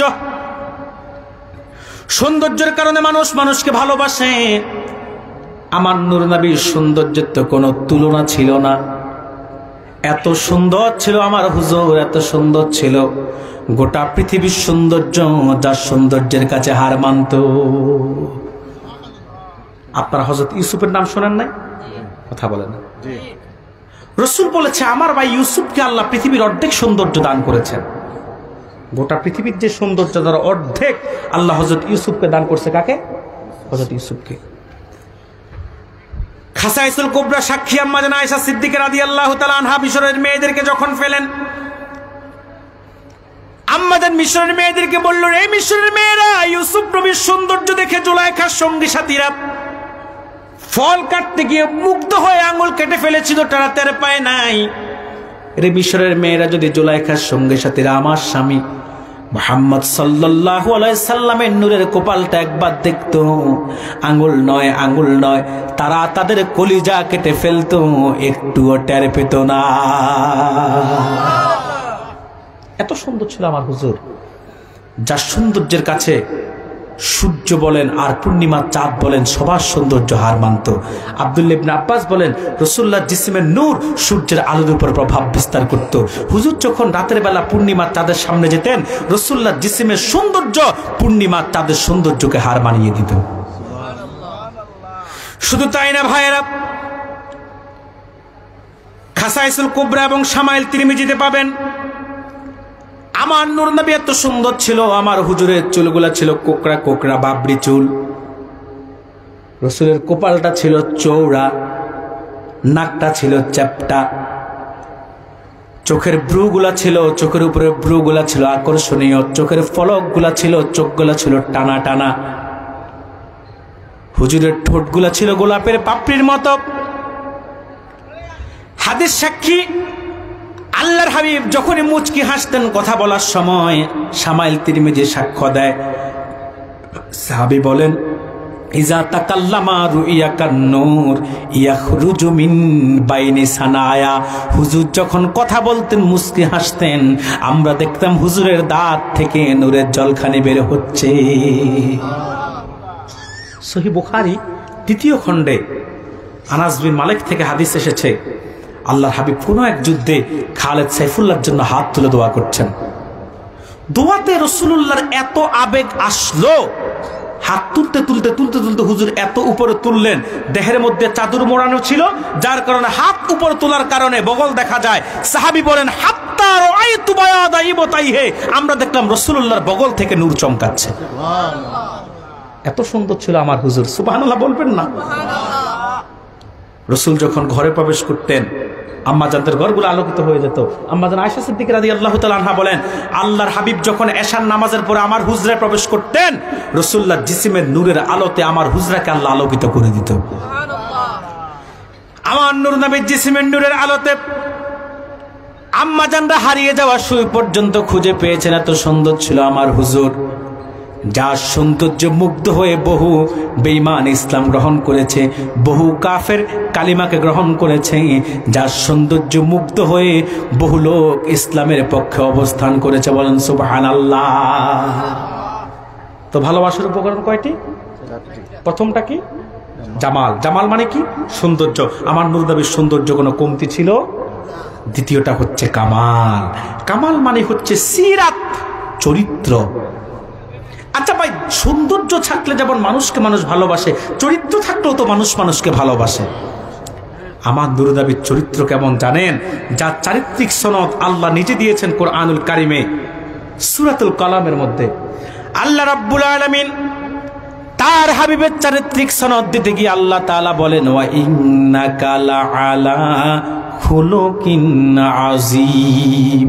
আল্লাহ তার হাবিবের চরিত্রকে আজিম বলে সার্টিফিকেট দিয়েছেন। আজিম মানে এমন চরিত্র, এমন দামি চরিত্র যার চাইতে দামি আর কিছু হতে পারে না। আরবিতে যেটা বড় সেটাকে বলা হয় কাবির। কি বলা হয়?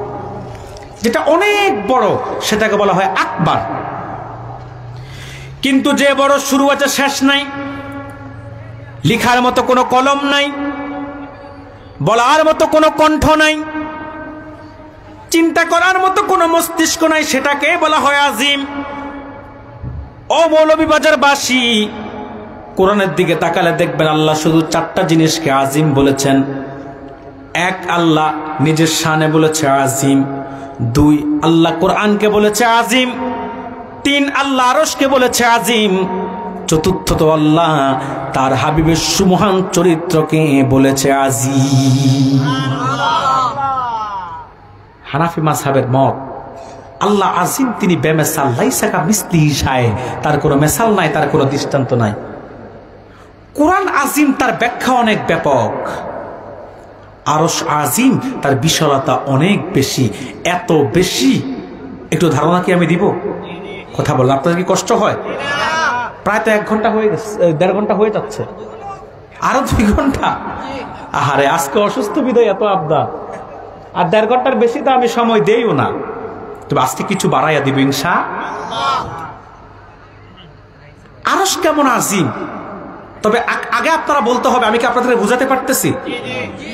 আমি যে কথা বলতেছি, আমি চেষ্টা করতেছি কোরআন হাদিসের আলোকে একেবারে বাস্তবতাকে সামনে রেখে, কিচ্ছা কাহিনী গল্প জিকির করে গজল গেয়ে সময় কাটানো। আসে না কিছু বক্তা কিছুক্ষণ গজল গায়া সময় কাটায়, এগুলো নাজায়েজ না। কিন্তু ওয়াজের মধ্যে যদি আপনি 15টা গজল গান, তো ওয়াজ করলেন কখন? আবার আধা ঘন্টা যদি জিকির করেন, তো ওয়াজ করলেন কখন? এরপরে কিচ্ছা কাহিনী হাসাহাসি রসারসি আছে না, এগুলো ওয়াজ না, এগুলো আওয়াজ। জানেন আমি বুঝাতে পারতেছি কিনা? পারতেছি আপনাদেরকে? আমার কথা বুঝতেছেন? আলহামদুলিল্লাহ। আরশ কেমন আজিম একটু বুঝালে বুঝবেন, তাহলে মূল বিষয়টা বুঝতে সহজ হবে। এই যে আপনারা মিরপুরের মানুষ, দক্ষিণ মিরপুরের মৌলভীবাজারের সদরে বসবাস করেন, আচ্ছা সকালবেলা ঘুম থেকে উঠলে আকাশে একটা সূর্য দেখেন না? কত বড় দেখেন? একটা থালার মতো, ঠিক না? আচ্ছা বলেন তো, সূর্যটা যত বড় দেখেন, বাস্তব কি তা না একটু বড় আছে? তবে আপনাদের মৌলভীবাজার থেকে ছোট? হ্যাঁ, আরো বড়। সিলেট থেকে তো অবশ্যই ছোট হবে। হ্যাঁ, কি বলেন? আরো বড়? বাংলাদেশের চাইতে? পৃথিবীর থেকেও বড়। কত বড়? 13 লক্ষ গুণ বড়।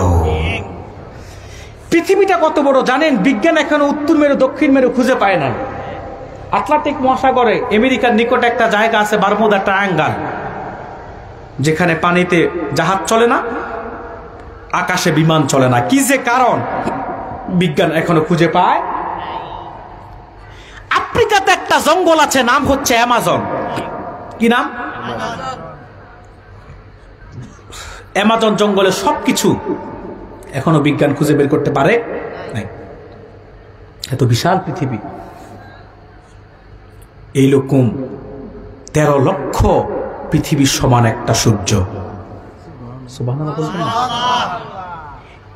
এর চাইতে বড় হচ্ছে তারকাগুলা, দেখতে যদিও ছোট।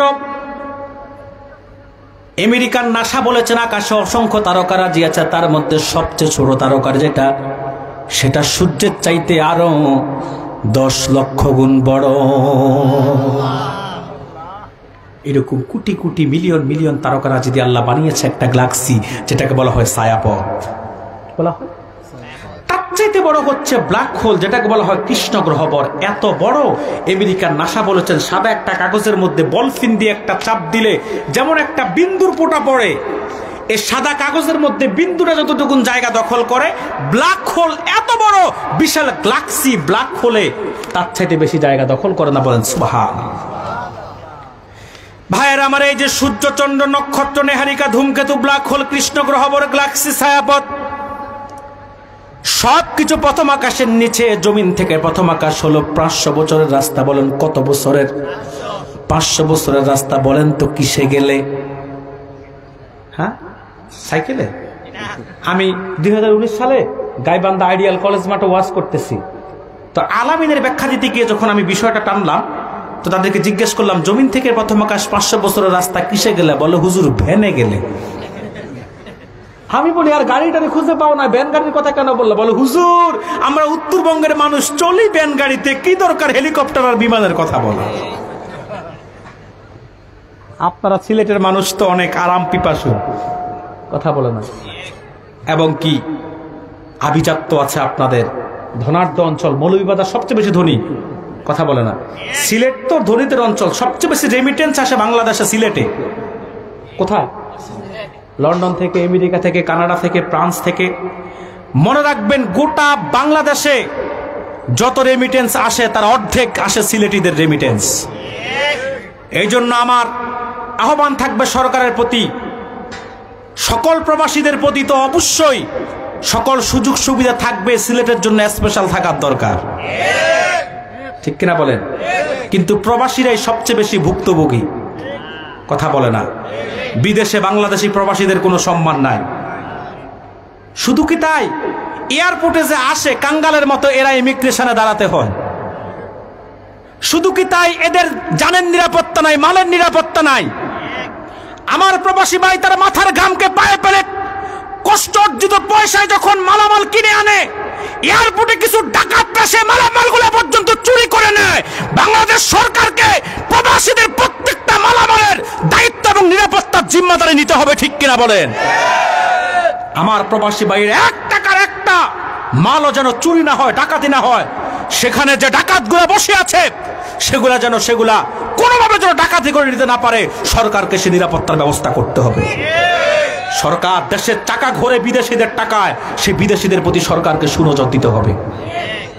কোনোভাবেই বিদেশিরা প্রবাসীরা এয়ারপোর্টে হয়রানি হতে পারবে না, কথা বলেন?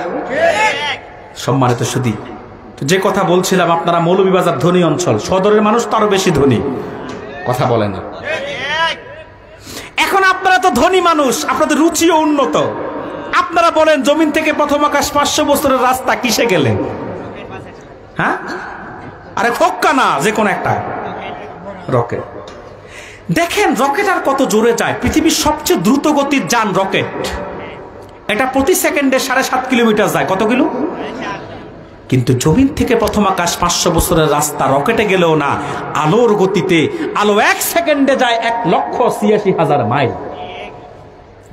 তাহলে ভাইয়েরা 60 সেকেন্ডের 1 মিনিটে আলো কতটুক যায়? 60 মিনিটের 1 ঘন্টায় আলো কতটুক যায়? 24 ঘন্টার 1 দিনে আলো কতটুক যায়? 30 দিনের 1 মাসে আলো কতটুক যায়? 12 মাসের 1 বছরে আলো কতটুক যায়? পদার্থবিজ্ঞানের ভাষায় এটাকে বলা হয় 1 আলোক বর্ষ। এইরকম আলো তার নিজস্ব গতিতে 500 বছর চললে আমার আল্লাহর প্রথম আকাশটা খুঁজে পায়। তারপরে দ্বিতীয়, তৃতীয়, চতুর্থ, পঞ্চম, ষষ্ঠ, সপ্তম, লামাকান, লাজামান, তারপরে সিদরাতুল মুনতাহা, তারপরে 70,000 নূরের পর্দা। একটা নূরের পর্দা থেকে আরেকটা নূরের পর্দা দূরত্ব 500 বছরের রাস্তা। তারপরে ফাওকাস সামাওয়াতি ওয়াস সাবঈ আরশুর রহমান। সে আরশের মধ্যে একটা কুরসি আছে, কুরসি, চেয়ার। কি আছে? যে চেয়ারের কথা আল্লাহ কুরআনুল কারীমে 2য় পারায় সূরাতুল বাকারাতে বলেছেন। আল্লাহ তাআলা বলেন ওয়াসিয়া কুরসিহুস সামাওয়াতি ওয়াল আরদ। আল্লাহ সেই কুরসির কথা, চেয়ারের কথা বলতে গিয়ে বলেন ওয়াসিয়া কুরসিহুস সামাওয়াতি ওয়াল আরদ। আল্লাহর আরশে যে কুরসিটা আছে, চেয়ারটা আছে, সেটা 7 আকাশ 7 জমিনের চাইতে আরো বড়।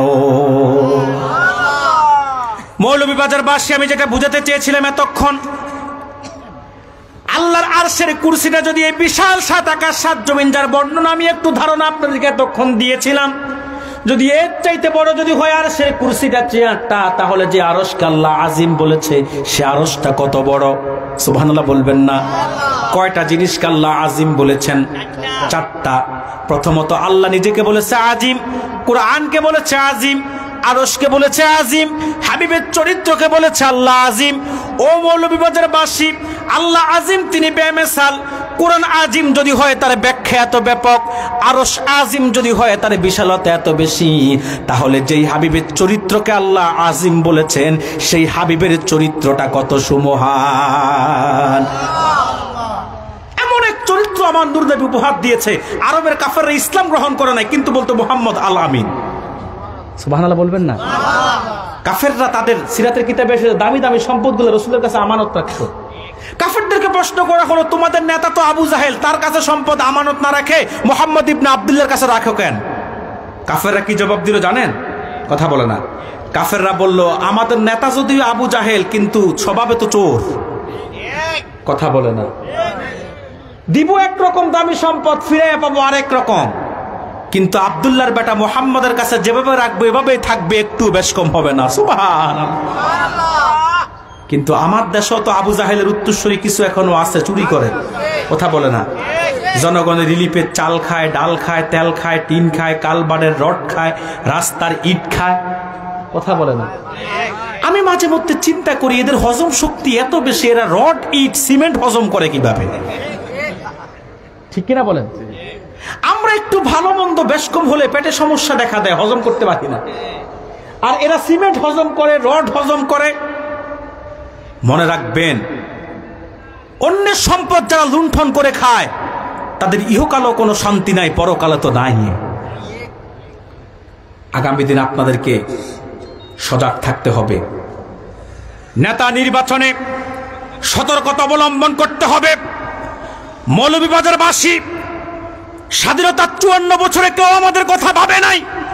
যারাই নেতৃত্বে কর্তৃত্বে দায়িত্বে এসেছে, হাতে গোনা 2-4 জন ব্যতীত সবাই নিজের আখের গুছিয়েছে, জনগণের সম্পদ লুণ্ঠন করে নিজেরা সমস্ত সম্পদের পাহাড় জমিয়েছে। আগামী দিন যদি সুযোগ চলে আসে এমন কাউকে নির্বাচিত করা, যার প্রতি সাহেব কেবলার দোয়া আছে, যার সাথে সাহেব বাড়ির সাথে সম্পর্ক আছে, যদি এমন কাউকে সুযোগ পেয়ে যান মৌলভীবাজারের মানুষ, অবশ্যই দলমত নির্বিশেষে তাকে নেতৃত্ব দিয়ে মৌলভীবাজারের সদরকে, সদরবাসী সকল সরকারি সুবিধা গ্রহণ করতে চাই। কারা কারা রাজি আছেন হাত তুলে আল্লাহকে দেখায়া দেন। আমি নামটা আর বললাম না, কারণ নাম বললে বলবো আমি অ্যাডভার্টাইজ করতেছি কিংবা দালালি করতেছি, ঠিক কিনা বলেন? আমি নাম বললাম না, ইশারা বুঝাইয়া দিলাম, যারা বুঝার তারা বুঝে যাবে। তবে আমি দোয়া করে যাই আমার সাহেব ভাইয়ের জন্য। সাহেব ভাই না, কি নাম? আলাউর রহমান টিপু ভাই, ঠিক কিনা বলেন? আমার খুব মায়ের মানুষ তিনি, আমি তিনাকে খুব ভালোবাসি। আমি আমার টিপু ভাইয়ের জন্য, আলাউর রহমান টিপু ভাইয়ের জন্য, মৌলভীবাজার সদরের জন্য দোয়া করে যাচ্ছি। আপনারা দোয়া করবেন? আমি টিপু ভাইয়ের জন্য দোয়া চাই, আপনারাও দোয়া করবেন তো ইনশাআল্লাহ। এবার কেউ রাজি থাকেন আর বেজার থাকেন, আমি এই মাসলাককে ভালোবাসি, এজন্য টিপু ভাইয়ের জন্য একটু দোয়া চেয়ে গেলাম। ভোট চাই নাই, কিন্তু দোয়া চাইছি, কথা বলে না কেউ। আবার ভুল বুঝেন না, কালকে আবার বলেন না যে হুজুর আনছি আমরা আর অ্যাডভার্টাইজ করলেন আলাউর রহমান টিপুর। না, আমি দোয়া চাইছি। দোয়া তো মুসলমান যে কারোর জন্য চাইতে পারে। যেমন আমি দেশ নেত্রী বেগম খালেদা জিয়ার জন্য দোয়া চাই, কথা বলে না। তিনি অসুস্থ মুমূর্ষু অবস্থায় আছেন, আল্লাহ যেন তিনাকে সুস্থতার নেয়ামত দান করে। হায়াত থাকলে আল্লাহ তিনাকে শাফায়ে আজলা কামেলা নসিব করুক, বলি আমিন। আর যদি হায়াত না থাকে, আল্লাহর বান্দিকে আল্লাহ তাআলা ঈমানের সাথে কবুল করুক, বলি আমিন। সে আপসহীন নেত্রী ছিল, ঠিক কিনা বলেন? দলমত নির্বিশেষে মানুষের ভালোবাসা সে কুড়িয়ে নিতে পেরেছে, কথা বলেন তো। দোয়া যে কাউকে, যে কারোর জন্য চাইতে পারে। আমি এর জন্য টিপু ভাইয়ের জন্য দোয়া চেয়ে নিলাম। সম্মানিত সুধী, তো যে কথা বলছিলাম, নেতা নির্বাচন করতে হবে সৎ, যোগ্য, ইনসাফওয়ালা, আমানতদার দেখে। রাজি আছেন ইনশাআল্লাহ? আমার ভাইয়েরা, আমার নূর নবী যেমন ছিল জামালিয়াত সৌন্দর্য, তেমন ছিল আল্লাহর হাবিবের কামাল সিরাত চরিত্র। ভালোবাসার তৃতীয় উপকরণ হলো ইহসান, দয়া। আমার নূর নবীর ইহসান, দয়া তো কোনো ত্রুটি ছিল না। এমন দয়ার ভান্ডার ছিল রাসূলুল্লাহ, যার দয়া থেকে ছোট্ট একটা পাখির ছানাও বঞ্চিত হন নাই, যার দয়া থেকে কখনো বড় ছোট আবাল বৃদ্ধ বনিতা কেউ মাহরুম হন নাই, যার দয়া এত বড় ছিল যে দয়ার ভান্ডার ছিল, যার দয়ার কথা বলতে গিয়ে আল্লাহ সূরা আম্বিয়ার মধ্যে বলেছেন, ওমা আরসালনাকা ইল্লা রাহমাতাল লিল আলামিন। তো যেমন ছিল হুজুরের জামাল সৌন্দর্য, তেমন ছিল কামাল সিরাত চরিত্র, তেমন ছিল ইহসান, দয়া। চতুর্থ ছিল আমার নূর নবীর কারাবাত, নৈকট্যতা। এত বেশি নৈকট্যতা ছিল আমার হুজুরের উম্মতের সাথে। মানুষ মানুষকে নৈকট্যতার জন্য ভালোবাসে, যেমন পিতা তার পুত্রকে ভালোবাসে, এটা নৈকট্যতার কারণে। মনে রাখবেন, পোলা যত অবাধ্যই হোক না কেন কয় তুই আমার ফুত না, কিন্তু দেখবেন সকালবেলা ছেলেটা যদি বের হয়ে যায়, সন্ধ্যা না আসলে যে বাবা বলছে তুই আমার ফুত না, সে বাবাই সন্তানকে খুঁজতে বের হয়ে যায়। এটা নৈকট্যতার কারণে। কিসের কারণে? নৈকট্যতার কারণে। আবার পিতাকে পুত্র ভালোবাসে, বাপ যদি সুরো হয় তারপরে সন্তান ভালোবাসে, কথা বলে না। এটা কিসের কারণে? নৈকট্যতার কারণে। ভাই তার বোনকে ভালোবাসে, এটা নৈকট্যতার কারণে। স্বামী তার স্ত্রীকে ভালোবাসে, এটা নৈকট্যতার কারণে। এই যে ভালোবাসা, এই ভালোবাসাটা তো কিছুই না। রাসূলুল্লাহর সাথে তো উম্মতের নৈকট্য তো অনেক বেশি, এত বেশি আমার নূর নবী ৬৩টা বছর জিন্দেগি শুধু উম্মতি উম্মতি বলে গিয়েছেন। ৬৩টা বছর জিন্দেগি রাসূলুল্লাহ শুধু উম্মতের চিন্তায় ব্যস্ত ছিলেন। হাদিস সাক্ষী, আমার নূর নবী ক্ষুধার জ্বালায় পেটের মধ্যে পাথর বেঁধেছেন। ৪০ দিন পর্যন্ত আমার হুজুরের চুলার মধ্যে আগুন জ্বলে নাই। শুধু তাই না, আমার নূর নবী উহুদে দাঁত শহীদ করেছেন, তায়েফে রক্ত ঝরিয়েছেন। আল্লাহর কাছে একবারের জন্য কিছু চায় নাই, কারণ যদি দুনিয়াতে চেয়ে নাই, হাসরে উম্মতের জন্য চাইবে কি? কি নৈকট্য উম্মতের সাথে। শুধু কি দুনিয়াতেই উম্মতি উম্মতি করছে তা? সুনান বাজারের মধ্যে হাদিস এসেছে, আল্লাহর হাবিব বলেছে, আমি দুনিয়া থেকে বিদায় নেওয়ার পরে আমার উম্মতের সব দেখব। কি? আমার উম্মতের সব দেখব। আমার উম্মত যখন কোন নেক কাজ করবে, আমি আল্লাহ শুকরিয়া আদায় করব। আর আমার উম্মত যখন গুনার কাজ করবে, উম্মতের পক্ষ হয়ে আমি আল্লাহর কাছে ক্ষমা প্রার্থনা করব। সুবহানাল্লাহ বলবেন না? ভাইয়েরা আমার, শুধু তাই না, যে হাসর ময়দানে কেউ কাউকে চিনবে না, কেউ কাউকে মনে রাখবে না। স্বামী তার স্ত্রীর খবর নেওয়ার সময় নাই, স্ত্রী তার স্বামীর খবর নেওয়ার সময় নাই। পিতা তার পুত্রকে স্মরণ রাখার সময় নাই, পুত্র তার পিতাকে স্মরণ রাখার সময় নাই। সবাই যখন ইয়া নাফসি নিজের চিন্তায় ব্যস্ত থাকবে, মগ্ন থাকবে, হাদিস সাক্ষী এত নৈকট্যতা উম্মতের সাথে রাসূলের, সেই কঠিন সময়েও আমার নূর নবী উম্মতি উম্মতি বলে কাঁদতে থাকবে। তো নৈকট্যতা কম না বেশি? শুধু কাঁদবেন নয় উম্মতের জন্য তা না, সুপারিশ করে মিজানের পাল্লা কায়েম করবেন।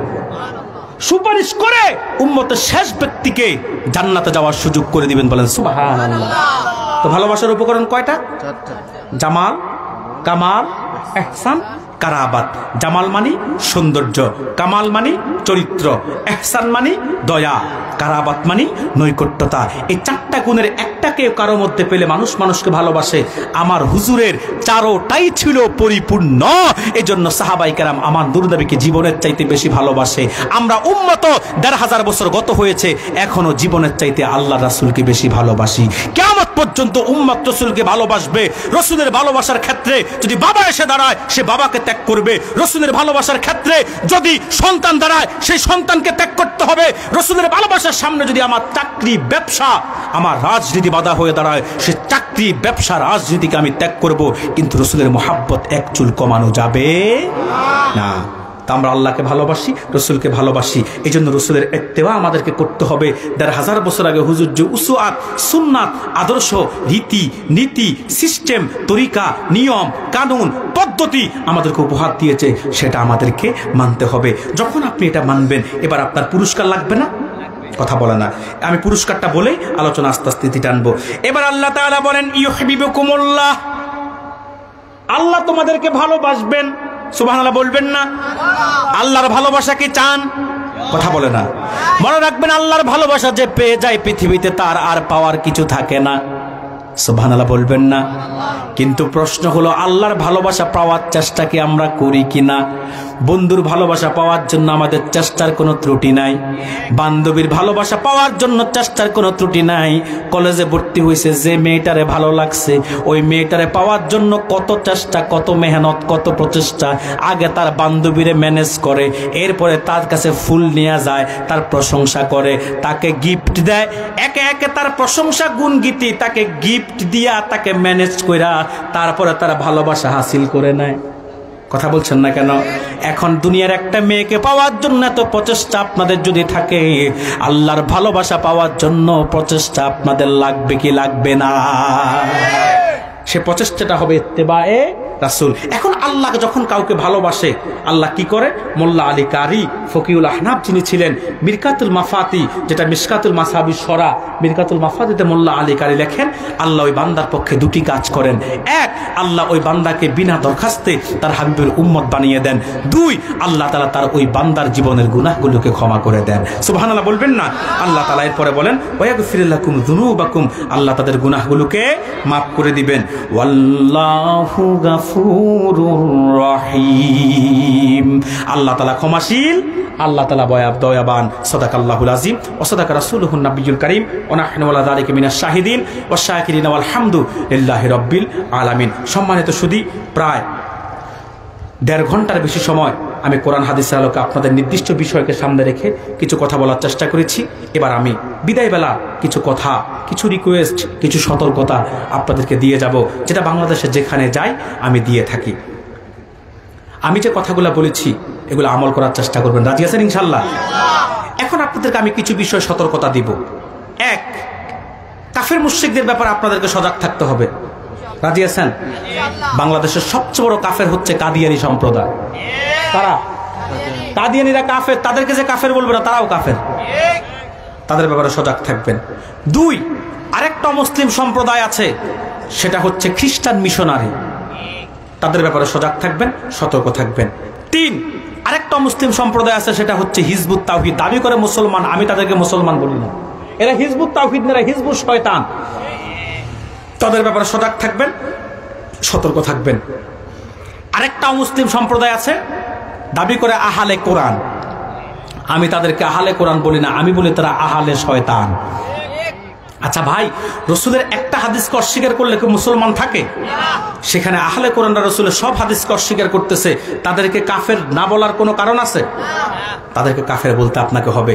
5 আরেকটা বিষয় আপনারা সতর্ক থাকবেন, সেটা হলো আহলে হাদিস। কারা? এটা বললে আমার অনেক যুবক ভাইরা কষ্ট পায় যে হুজুর আহলে হাদিসদের বিরুদ্ধে বলে কেন, না বলে উপায় তো নাই, কারণ সমাজের মধ্যে ফিতনা তো তারাই সৃষ্টি করতেছে। সাবধান, সালাফি, ভন্ডলা মাযহাবী, আহলে হাদিস, খবিস, যা কিছু দাবি করুক না কেন, মডারেট মুসলিম, আরো যা কিছু হোক না কেন, এদের ব্যাপারে সজাগ থাকবেন, এদের ব্যাপারে সতর্ক থাকবেন, রাজি আছেন ইনশাল্লাহ? সতর্ক থাকবেন। আচ্ছা বলেন তো মৌলভীবাজারবাসী, সত্য একটা কথা, বিগত 15-20 বছর আগে আপনাদের অঞ্চলে এত ফিতনা ছিল? মসজিদে এত ফিতনা ছিল? কারা আজকে মসজিদে এত ফিতনা সৃষ্টি করেছে? হাত কি বুকে বাঁধবেন না নাবিতে? কথা বলে না। এরপর রফ ফুলিয়ে দেন, করবেন কি করবেন না, আমিন আসতে না জোরে, সূরা ফাতিহা পড়া লাগবে কি লাগবে না, ইমামের পিছনে দাঁড়াবেন কতটুকুন ফাঁক হয়ে। এই ফিতনাগুলা বাংলাদেশে কারা সৃষ্টি করেছে? কারা মসজিদ থেকে ঘর পর্যন্ত সমাজের মধ্যে বিশৃঙ্খলা সৃষ্টি করেছে? এক বাক্যে বলতে হয় তারা আহলে হাদিস, আহলে হাদিস, আহলে হাদিস। সাবধান যুবক আছে, আমি আর হয়তো 2-1 ছাড়া আর কে বলে? সবাই তো হিকমতের দোহাই দিয়ে, কলা কৌশলের দোহাই দিয়ে চুপ থেকে সবাইকে ম্যানেজ করে চলার চেষ্টা করে। কি লাভ হবে সাতার জনপ্রিয়তা দিয়ে? কথা বলছেন না কেন? সাতার জনপ্রিয়তা দিয়ে কি লাভ হবে যদি আমার আল্লাহ এবং রাসূল খুশি না থাকে? আমি সত্য যেটা বলবো, কে আমাকে সমালোচনা করলো, কে আমার বিরুদ্ধে লেখালেখি করলো, এটা আমার দেখার বিষয় নাই। আমার আল্লাহ এবং আমার রাসূল কতটুকু রাজি হলো, এটা আমার বড় পাওনা। এজন্য মাযহাবীদের ব্যাপারে সজাগ থাকবেন, সতর্ক থাকবেন। এরা হচ্ছে বর্তমান সময়ের সবচেয়ে বড় ফিতনাবাজ। 6ষ্ঠ আরেকটা সম্প্রদায়, সেটা হচ্ছে ভণ্ড পীর। সেটা কারা? এই দেশে হক্কানি পীর যেমন আছে, ভণ্ডও আছে। এদেশে জোনপুর, ফুরফুরা, সারসিনা, সোনাগান্দা, ফুলতলির মতো আল্লাহর ওলি যেমন আছে, দেওয়ানবাগী, কুতুববাগী, রাজারবাগী, সুরেশ্বরী, চন্দ্রপুরী, হালি হালি, 2 হালি, নামটার পুরা বলে দিলাম না, যারা বুঝার তারা বুঝবে। এদের মতো ভণ্ডও আছে। সাবধান, যেখানে শিরিক হয়, কুফর হয়, বেদাতের সয়লাব, ওই সমস্ত পীরদের সাথে আমাদের কোনো সম্পর্ক থাকতে পারে না। আমরা হক্কানি পীর মাশায়েখদের সাথে সম্পর্ক রাখবো ইনশাআল্লাহ, রাজি আছি তো? আল্লাহ কবুল করুক, আল্লাহ মঞ্জুর করুক। তাহলে আলোচনায় যা বললাম সেগুলো অক্ষর অক্ষরে মনে রাখবেন, সতর্কতা যা দিলাম সেগুলো অক্ষর অক্ষরে মনে রাখবেন। আমি আপনাদের কাছে দোয়া চাই, আমার জন্য দোয়া করবেন। শরীরটা খুব ভালো যাচ্ছে না। সেই মারকাজুস সুন্নাহর মাহফিলের পর থেকেই শরীরটা এত বেশি পরিশ্রম, এত বেশি ক্লান্ত হয়ে গেছি, যার কারণে একদিকে প্রতিদিন মাহফিল, অপরদিকে মারকাজুস সুন্নাহর মাহফিলের ইন্তজাম করতে গিয়ে খুব ক্লান্ত হয়ে গিয়েছিলাম। তখন টের পাই নাই, কিন্তু মাহফিলের 2 দিন পরে এমনভাবে অসুস্থ হয়েছি, শরীরটা খুব ভালো যাচ্ছে না। দোয়া করবেন। সিজন তো এখনো বাকি রয়ে গেছে, সেই সেপ্টেম্বর থেকে শুরু হয়েছে কথা বলা, মিলাদুন্নবী উপলক্ষ থেকে যে শুরু হয়েছে, এখনো বলতেই আছি। প্রতিদিন কোনোদিন 1টা, কোনোদিন 2টা। আজকে কোফাল ভালো যে 1টা ছিল, 2টা 3টা থাকলে আর সেদিন শরীরে কাটেও না। বলবো যে টাকা মনে হয় বেশি দরকার, কত আর দেন আপনারা? বেদাতদেরকে এনে তো 50,000 60,000 টাকা করে দেন, কিন্তু আমাদের তো, আমরা চাইও না। ধারণা একটু দিলেও তো সেটা নিয়ে শুরু হয়ে যায় নানা রকমের লাফালাফি, ফালাফালি। কথা বলে না। আরে ভাই, আমাদেরও তো একটা খরচ আছে। মৌলভীবাজার আসা পর্যন্ত কি খরচ নাই? সাথে লোক থাকে, তাদের খরচ নাই? কথা বলে না। সব মিলে আমাদের একটা খরচ আছে। তোমরা বেদাতিদেরকে আনি 60,000 দাও, সেটা নিয়ে সমালোচনা নাই। আমরা কোনো একটা ধারণা দিলে কিছু মুনাফেক আছে, কুচুকরি আছে, হিংসুক আছে, এত জলে এদের সমালোচনা শুরু করে দেন। ভালো না লাগলে আনবা না, কিন্তু সমালোচনা করো কেন? কথা বলে না। আমরা কি কারো কাছে দাওয়াত খুঁজি নাকি? আল্লাহ দ্বীনের কথা যেখানে বলার সুযোগ হবে সেখানে বলবো। যারা মন চাইবে নিবে, যারা মন চাইবে নিবে না। কিন্তু সমালোচনা করো কোনো ভাই, এগুলা ভালো মানুষের কাজ না, এগুলো হিংসুকের কাজ, এগুলা নিন্দুকের কাজ। কথা বলছেন না কেন? তো যে কথা বলছিলাম, শরীরটা খুব ভালো যাচ্ছে না, অসুস্থ। এখনো প্রায় 2.5 মাস সামনে মাহফিল এক টানা। আবার রমজানে ব্যস্ততা আছে, রমজানও প্রোগ্রাম থাকে, তবে তুলনায় কম। এরপর ঈদের পর দিনে দেশের বাইরে চলে যাব আমি সব সফরে। আবার এবার নিয়ত করেছি রমজানে ওমরায় যাব। সব মিলিয়ে ব্যস্ততা। আল্লাহ যেন শরীরটাকে সুস্থতা দান করে। দোয়া করবেন না একটু? আমি তো আপনাদের দূরের না, কাছের তো, আপনাদের ভাই না আমি? আপনাদের সাথে আমার হৃদয়ের সম্পর্ক আছে। কারণ আপনারা যেমন ফুলতলি মাসলাকের লোক, আমি ফুলতলির মাসলাকের লোক না হলো আমি ফুলতলিকে দিল থেকে ভালোবাসি। আমি মুরিদ না, কিন্তু দিল থেকে ভালোবাসি। আমি ফুরফুরার মুরিদ, কিন্তু ফুলতলিকে দিল থেকে ভালোবাসি। কারণ আমরা এক গাছের 2 ঢাল। কথা বলে না। জোনপুর, ফুরফুরা, সারসিনা, সোনাকান্দা, ফুলতলি, আমরা সবাই এক গাছের শাখা প্রশাখা। মূল সাইয়েদ আহমদ বেল্লবী, তিনার থেকে জোনপুর, জোনপুর থেকে বদরপুর, বদরপুর থেকে ফুলতলি। আবার সাইয়েদ আহমদ বেল্লবী থেকে নূর মোহাম্মদ নিজামপুরি, তার থেকে সুফি ফদ্দাইলি ওয়াইসি বর্ধমানী, তার থেকে ফুরফুরার মোজাদ্দেদ জামান আবু বকর সিদ্দিকী, সেখান থেকে সারসিনা। কথা বলে না। এরপরে আরো শাখা দরবার তো আছে। তা আমরা সবাই এক গাছের ঢালপালা। আমাদের গোড়া এক জায়গায়, আমাদের তরিকা একটা তরিকায় মোহাম্মদিয়া, আর গোড়া এক জায়গায় তিনি সাইয়েদ আহমদ শহীদ বেল্লবী। তা আমরা সবাই এক ঘরের মানুষ। আমরা সবাই কি এক ঘরের মানুষ। পীর ভিন্ন হতে পারে, আপনারা ফুলতলির মুরিদ, আমি ফুরফুরের মুরিদ, কিন্তু তরিকা আমাদের এক, সিলসিলা আমাদের কি এক, আমলে আকীদায় আমাদের কোনো তফাৎ। তা আমাদের মোহাব্বত বেশি না একের প্রতি অপরের? দোয়া করবেন। বিশেষ করে দোয়া চাই মার্কাজুস সুন্নাহ কমপ্লেক্সের জন্য। আলহামদুলিল্লাহ আপনাদের এই ভাই 10টা প্রতিষ্ঠানের একটা কমপ্লেক্স করেছে। আলহামদুলিল্লাহ বলবেন না? মানুষ তো হাদিয়া পেয়ে বাড়ি করে, গাড়ি করে। আল্লাহকে সাক্ষী রেখে বলতেছি, আমি বিগত বছরগুলোতে যা হাদিয়া পাইছি, প্রত্যেক সম্পত্তির 5 কোটি টাকার জায়গার উপরে প্রায় নিজের মাহফিলের বিগত সকল বছরের হাদিয়াকে এক করে প্রায় 1 কোটি টাকা খরচ করে আমি 10টা প্রতিষ্ঠানের একটা কমপ্লেক্স করেছি। আলহামদুলিল্লাহ বলবেন না? আমি 10% টাকাও হাদিয়ার খাই না, শুধু মসজিদ মাদ্রাসার কাজে ব্যয় করতেছি। আলহামদুলিল্লাহ বলবেন না? যারা যাবে মার্কাজুস সুন্নাহ তারা দেখেছে বিশাল অবস্থা। মাত্র 2 বছরে বিশাল কায়দা। 20 বছরে একটা প্রতিষ্ঠান যতটুকুন হয় না, 2 বছর আমি তার চাইতে বেশি আল্লাহ দয়া করতে পেরেছি। তা আমার কমপ্লেক্সের প্রতিষ্ঠানগুলোর জন্য দোয়া করবেন। সেখানে কিতাব বিভাগ আছে, আলিয়া মাদ্রাসা আছে, বালক শাখা, বালিকা শাখা আলাদা, হিফজু মাদ্রাসা আছে, নুরানি মাদ্রাসা আছে, দারুল কেরাত আছে, খানকা আছে, এতিমখানা আছে, লিল্লা বোর্ডিং আছে, মসজিদ আছে। এগুলা আপনাদের এই ভালোবাসাতেই আল্লাহ আপনাদের ভাইকে দিয়ে করিয়ে নিয়েছে। দোয়া করবেন না ইনশাআল্লাহ? যদি কোনো এতিম থাকে একেবারে অসহায়, আপনারা ভর্তি করাতে পারেন আমার সাথে যোগাযোগ করে, একেবারে ফ্রি সে পড়তে পারবে। তার বাড়ির আসা যাওয়ার ভাড়াটাও এতিম হলে আমার কমপ্লেক্স বহন করবে। আলহামদুলিল্লাহ বলবেন না? কিংবা আপনাদের কোনো সন্তানকে যদি পড়াতে চান কিতাব বিভাগে কিংবা আলিয়া মাদ্রাসায় কিংবা হেফজু মাদ্রাসায়, আমার সাথে যোগাযোগ করে পাঠাতে পারবেন। সেখানে ভালোভাবে সে পড়তে পারবে। এখন একটা প্রশ্ন করতে পারেন যে হুজুর, তো এত কিছু করতেছেন, সব শুধু নিজের মাহফিলের হাদিয়ার টাকা দিয়ে করেন, আমাদের জন্য কি কিছু রাখেন নাই? কথা বলে না। এই প্রশ্নটা থেকে যায় না? মনে রাখবেন, একটা কাজ আমি আমার ভালোবাসা 3 লাখ মানুষের জন্য সুযোগ রেখেছি। কতজন? কথা বলে না। 3 লাখ মানুষের জন্য সুযোগ রেখেছি। সেটা হচ্ছে মার্কাজুস সুন্নাহ কমপ্লেক্সে জামে মসজিদ। আলহামদুলিল্লাহ বলবেন না? সেখানে একটি মসজিদের কাজ চলতেছে। 5 তলা মসজিদ, 3000 স্কয়ার ফিটের।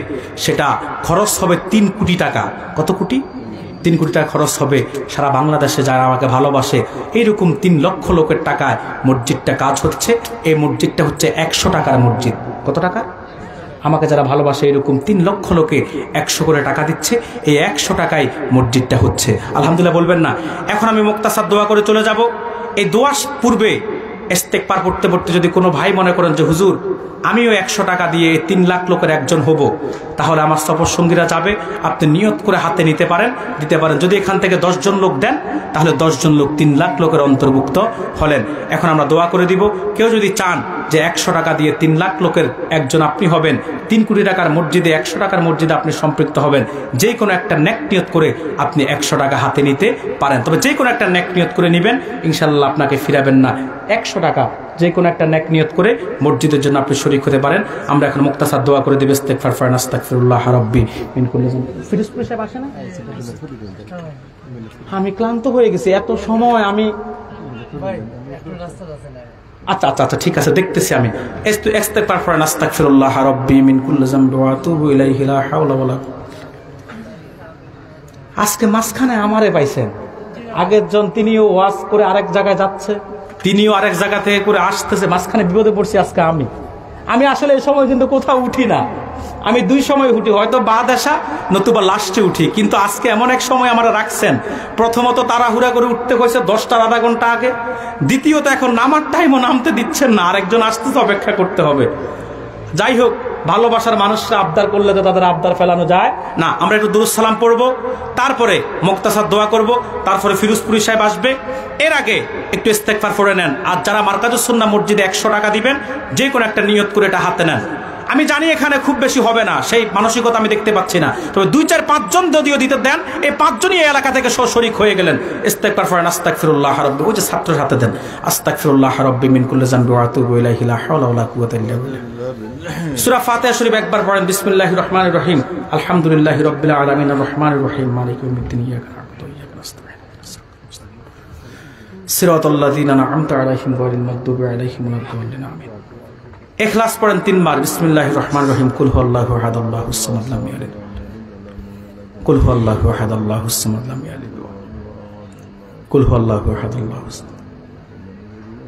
আসুন আমরা নবীজিকে এখন তাজিমে সম্মানে একটু সালাম পড়ব। তবে নবীজিকে সালাম যে দিবেন, দেহ রাখবেন দক্ষিণ মিরপুরে, মনটা পাঠিয়ে দিবেন মদিনায়। কি পারবেন? রাসূলুল্লাহর মুহাব্বতে সালাতু সালাম পড়তে পারবেন? আমরা রাসূলকে সালাম দিব, কে কি বললো, কে বেদাত বললো, কে নাজায়েজ বললো, কে হারাম বললো, সেটা আমাদের দেখার বিষয় না। আমরা রাসূলকে মুহাব্বত করে সালাম দেই। আমাদের মাশায়েখরা দিয়েছে, আহলুস সুন্নাত ওয়াল জামাতের আকাবিররা দিয়েছে, এটা ইজমায়ে উম্মাত, এটা মুস্তাহসান কাজ, আমরা করব ইনশাআল্লাহ। আসুন মুহাব্বত নিয়ে নবীজিকে একটু তাজিমান সালাম জানাই। ইয়া নবী সালাম আলাইকা ইয়া রাসূল ইয়া হাবিব সালাম আলাইকা সালাতুল্লাহ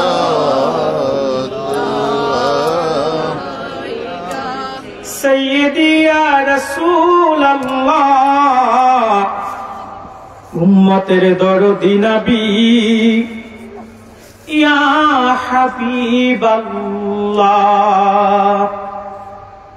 মদিনার পানে চাহিয়া কাঁদি যে কিয়াম করিয়া দেখা দেন পর্দা উঠায়া দেখিব নয়ন ভরিয়া ইয়া নবী সালাম আলাইকা ইয়া রাসূল সালাম আলাইকা ইয়া হাবিব সালাম আলাইকা সালাওয়াত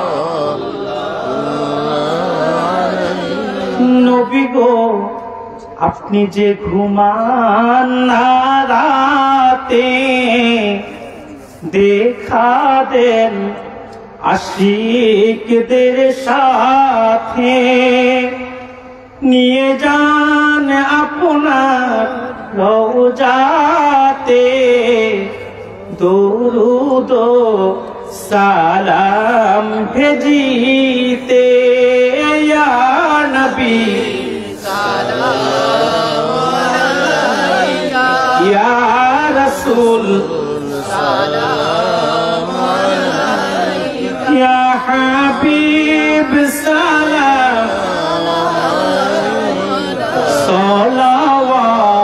সালাওয়াতুল্লাহ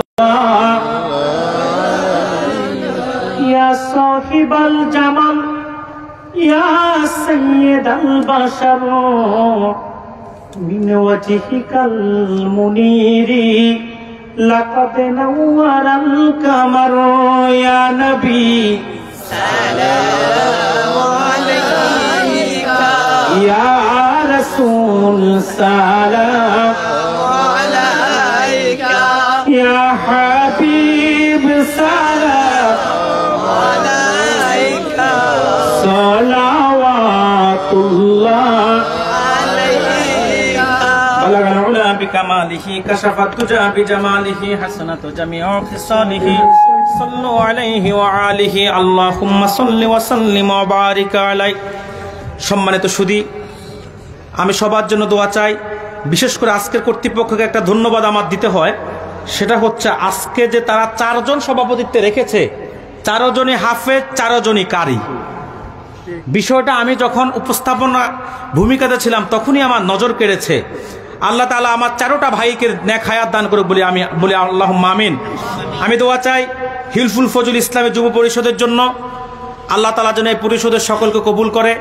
এই পরিষদ অল্প কয়েকজন সদস্য আমাকে আসার সময় গাড়িতে বলেছিল, তারা অল্প কয়েকজন সদস্য মিলে তারা এত বড় সাহসিকতার পরিচয় দেয়। প্রতি বছর তারা এই মাহফিলটি করে থাকে। দেখেন, চাইলে তো 2-1 জন দিয়ে মাহফিলটা করাইতে পারত, কিন্তু তারা সাহেব বাড়ি থেকে একজন মুরব্বী আনে। এটা বরকত রাখবেন। মুরব্বীরা থাকা মানে আজকে তো মাহফিলগুলো হেদায়েত শূন্য হয়ে যাচ্ছে। মাহফিলগুলো এখন রং ঢঙে ভরে যাচ্ছে। কিসে ভরে যাচ্ছে? রং ঢঙে ভরে যাচ্ছে। মুরব্বীরা থাকলে অন্তত তাদের কিছু কথার তাসির পরে, তাদের কদম রুসুলে কিছু বরকত পাওয়া যায়। তো আলহামদুলিল্লাহ সিলেটে গুণটা আছে। আপনারা প্রত্যেকটা মাহফিলে একজন না একজন মুরব্বী রাখেন বরকতের জন্য। পাশাপাশি তারা আমাকে এনেছে। মাওলানা ফিরোজপুরি সাহেব আসবে, আব্দুল আহাদ জিহাদি সাহেব কথা বলে চলে গেছে, আরো ওলামায়ে কেরামরা বক্তব্য রেখেছে। তা আল্লাহ তাআলা তাদের ত্যাগ, তাদের আয়োজনকে কবুল করুক বলি আমিন। অর্থ দিয়ে, বুদ্ধি দিয়ে, শ্রম দিয়ে যারাই তাদের কাজে সহযোগিতা করেছে, প্রত্যেকের অর্থ, বুদ্ধি, শ্রম, ঘামকে আল্লাহ কবুল করুক বলি আল্লাহুম্মা আমিন। আমি সবার কাছে দোয়া চাচ্ছি। আচ্ছা মাশাআল্লাহ, কোরআন শরীফ খতম হয়েছে। আল্লাহ তাআলা যেন খতমের বিনিময়ে এলাকার মুর্দেগানদের কবর আযাবকে আল্লাহ মাফ করে দেয় বলি আল্লাহুম্মা আমিন। আসছে ফিরোজপুরি সাহেব, সেটা তো অনেক আগের খবর। কতটুকু আসছে সেটা বলেন। আমি ছেড়ে গেলে তো মানুষগুলা বিশৃঙ্খল হয়ে যায়। আমাকে একটা নির্দিষ্ট টাইম দেন। 10 মিনিট 15 মিনিট এবার বললে হবে না, টাইম দেন। আপনি একটু জিকির করেন লা ইলাহা ইল্লাল্লাহ। আপনারা মায়া করেন, আপনাদেরকে ছেড়ে যেতে আমি পারতেছি না, এটা হয় না। এই জন্য আমাকে একটা নির্দিষ্ট টাইম দিতে হবে। ওনাকে বলেন সঠিক লোকেশন দিতে। মহাব্বতে জিকির করেন লা ইলাহা ইল্লাল্লাহ। একটু পানি খাওয়ান। বোতল লাগছে, অত মোটা বোতল কেউ রাখে স্টেজে?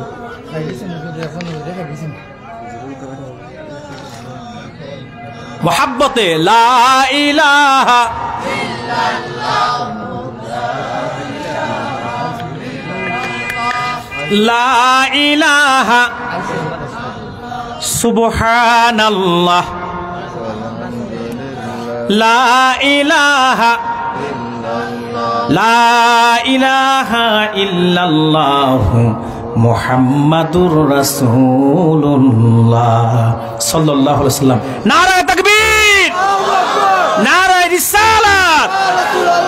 মাওলানা আব্দুল মজিদ ফিরোজপুরি সাহেব, সকলে বলে আলহামদুলিল্লাহ। আমি সচরাচর কোনো বক্তার জন্য স্টেজে তাকবীর দিই না। আজকে দিনার জন্য দিলাম। কেন জিজ্ঞেস করবেন না? এই কারণে দিছি, এই মানুষটা দেহ যেমন মোটা, মনটাও বড়। কথা বুঝলেন? ওনার দেহ যেমন বড়, মনটাও বড়।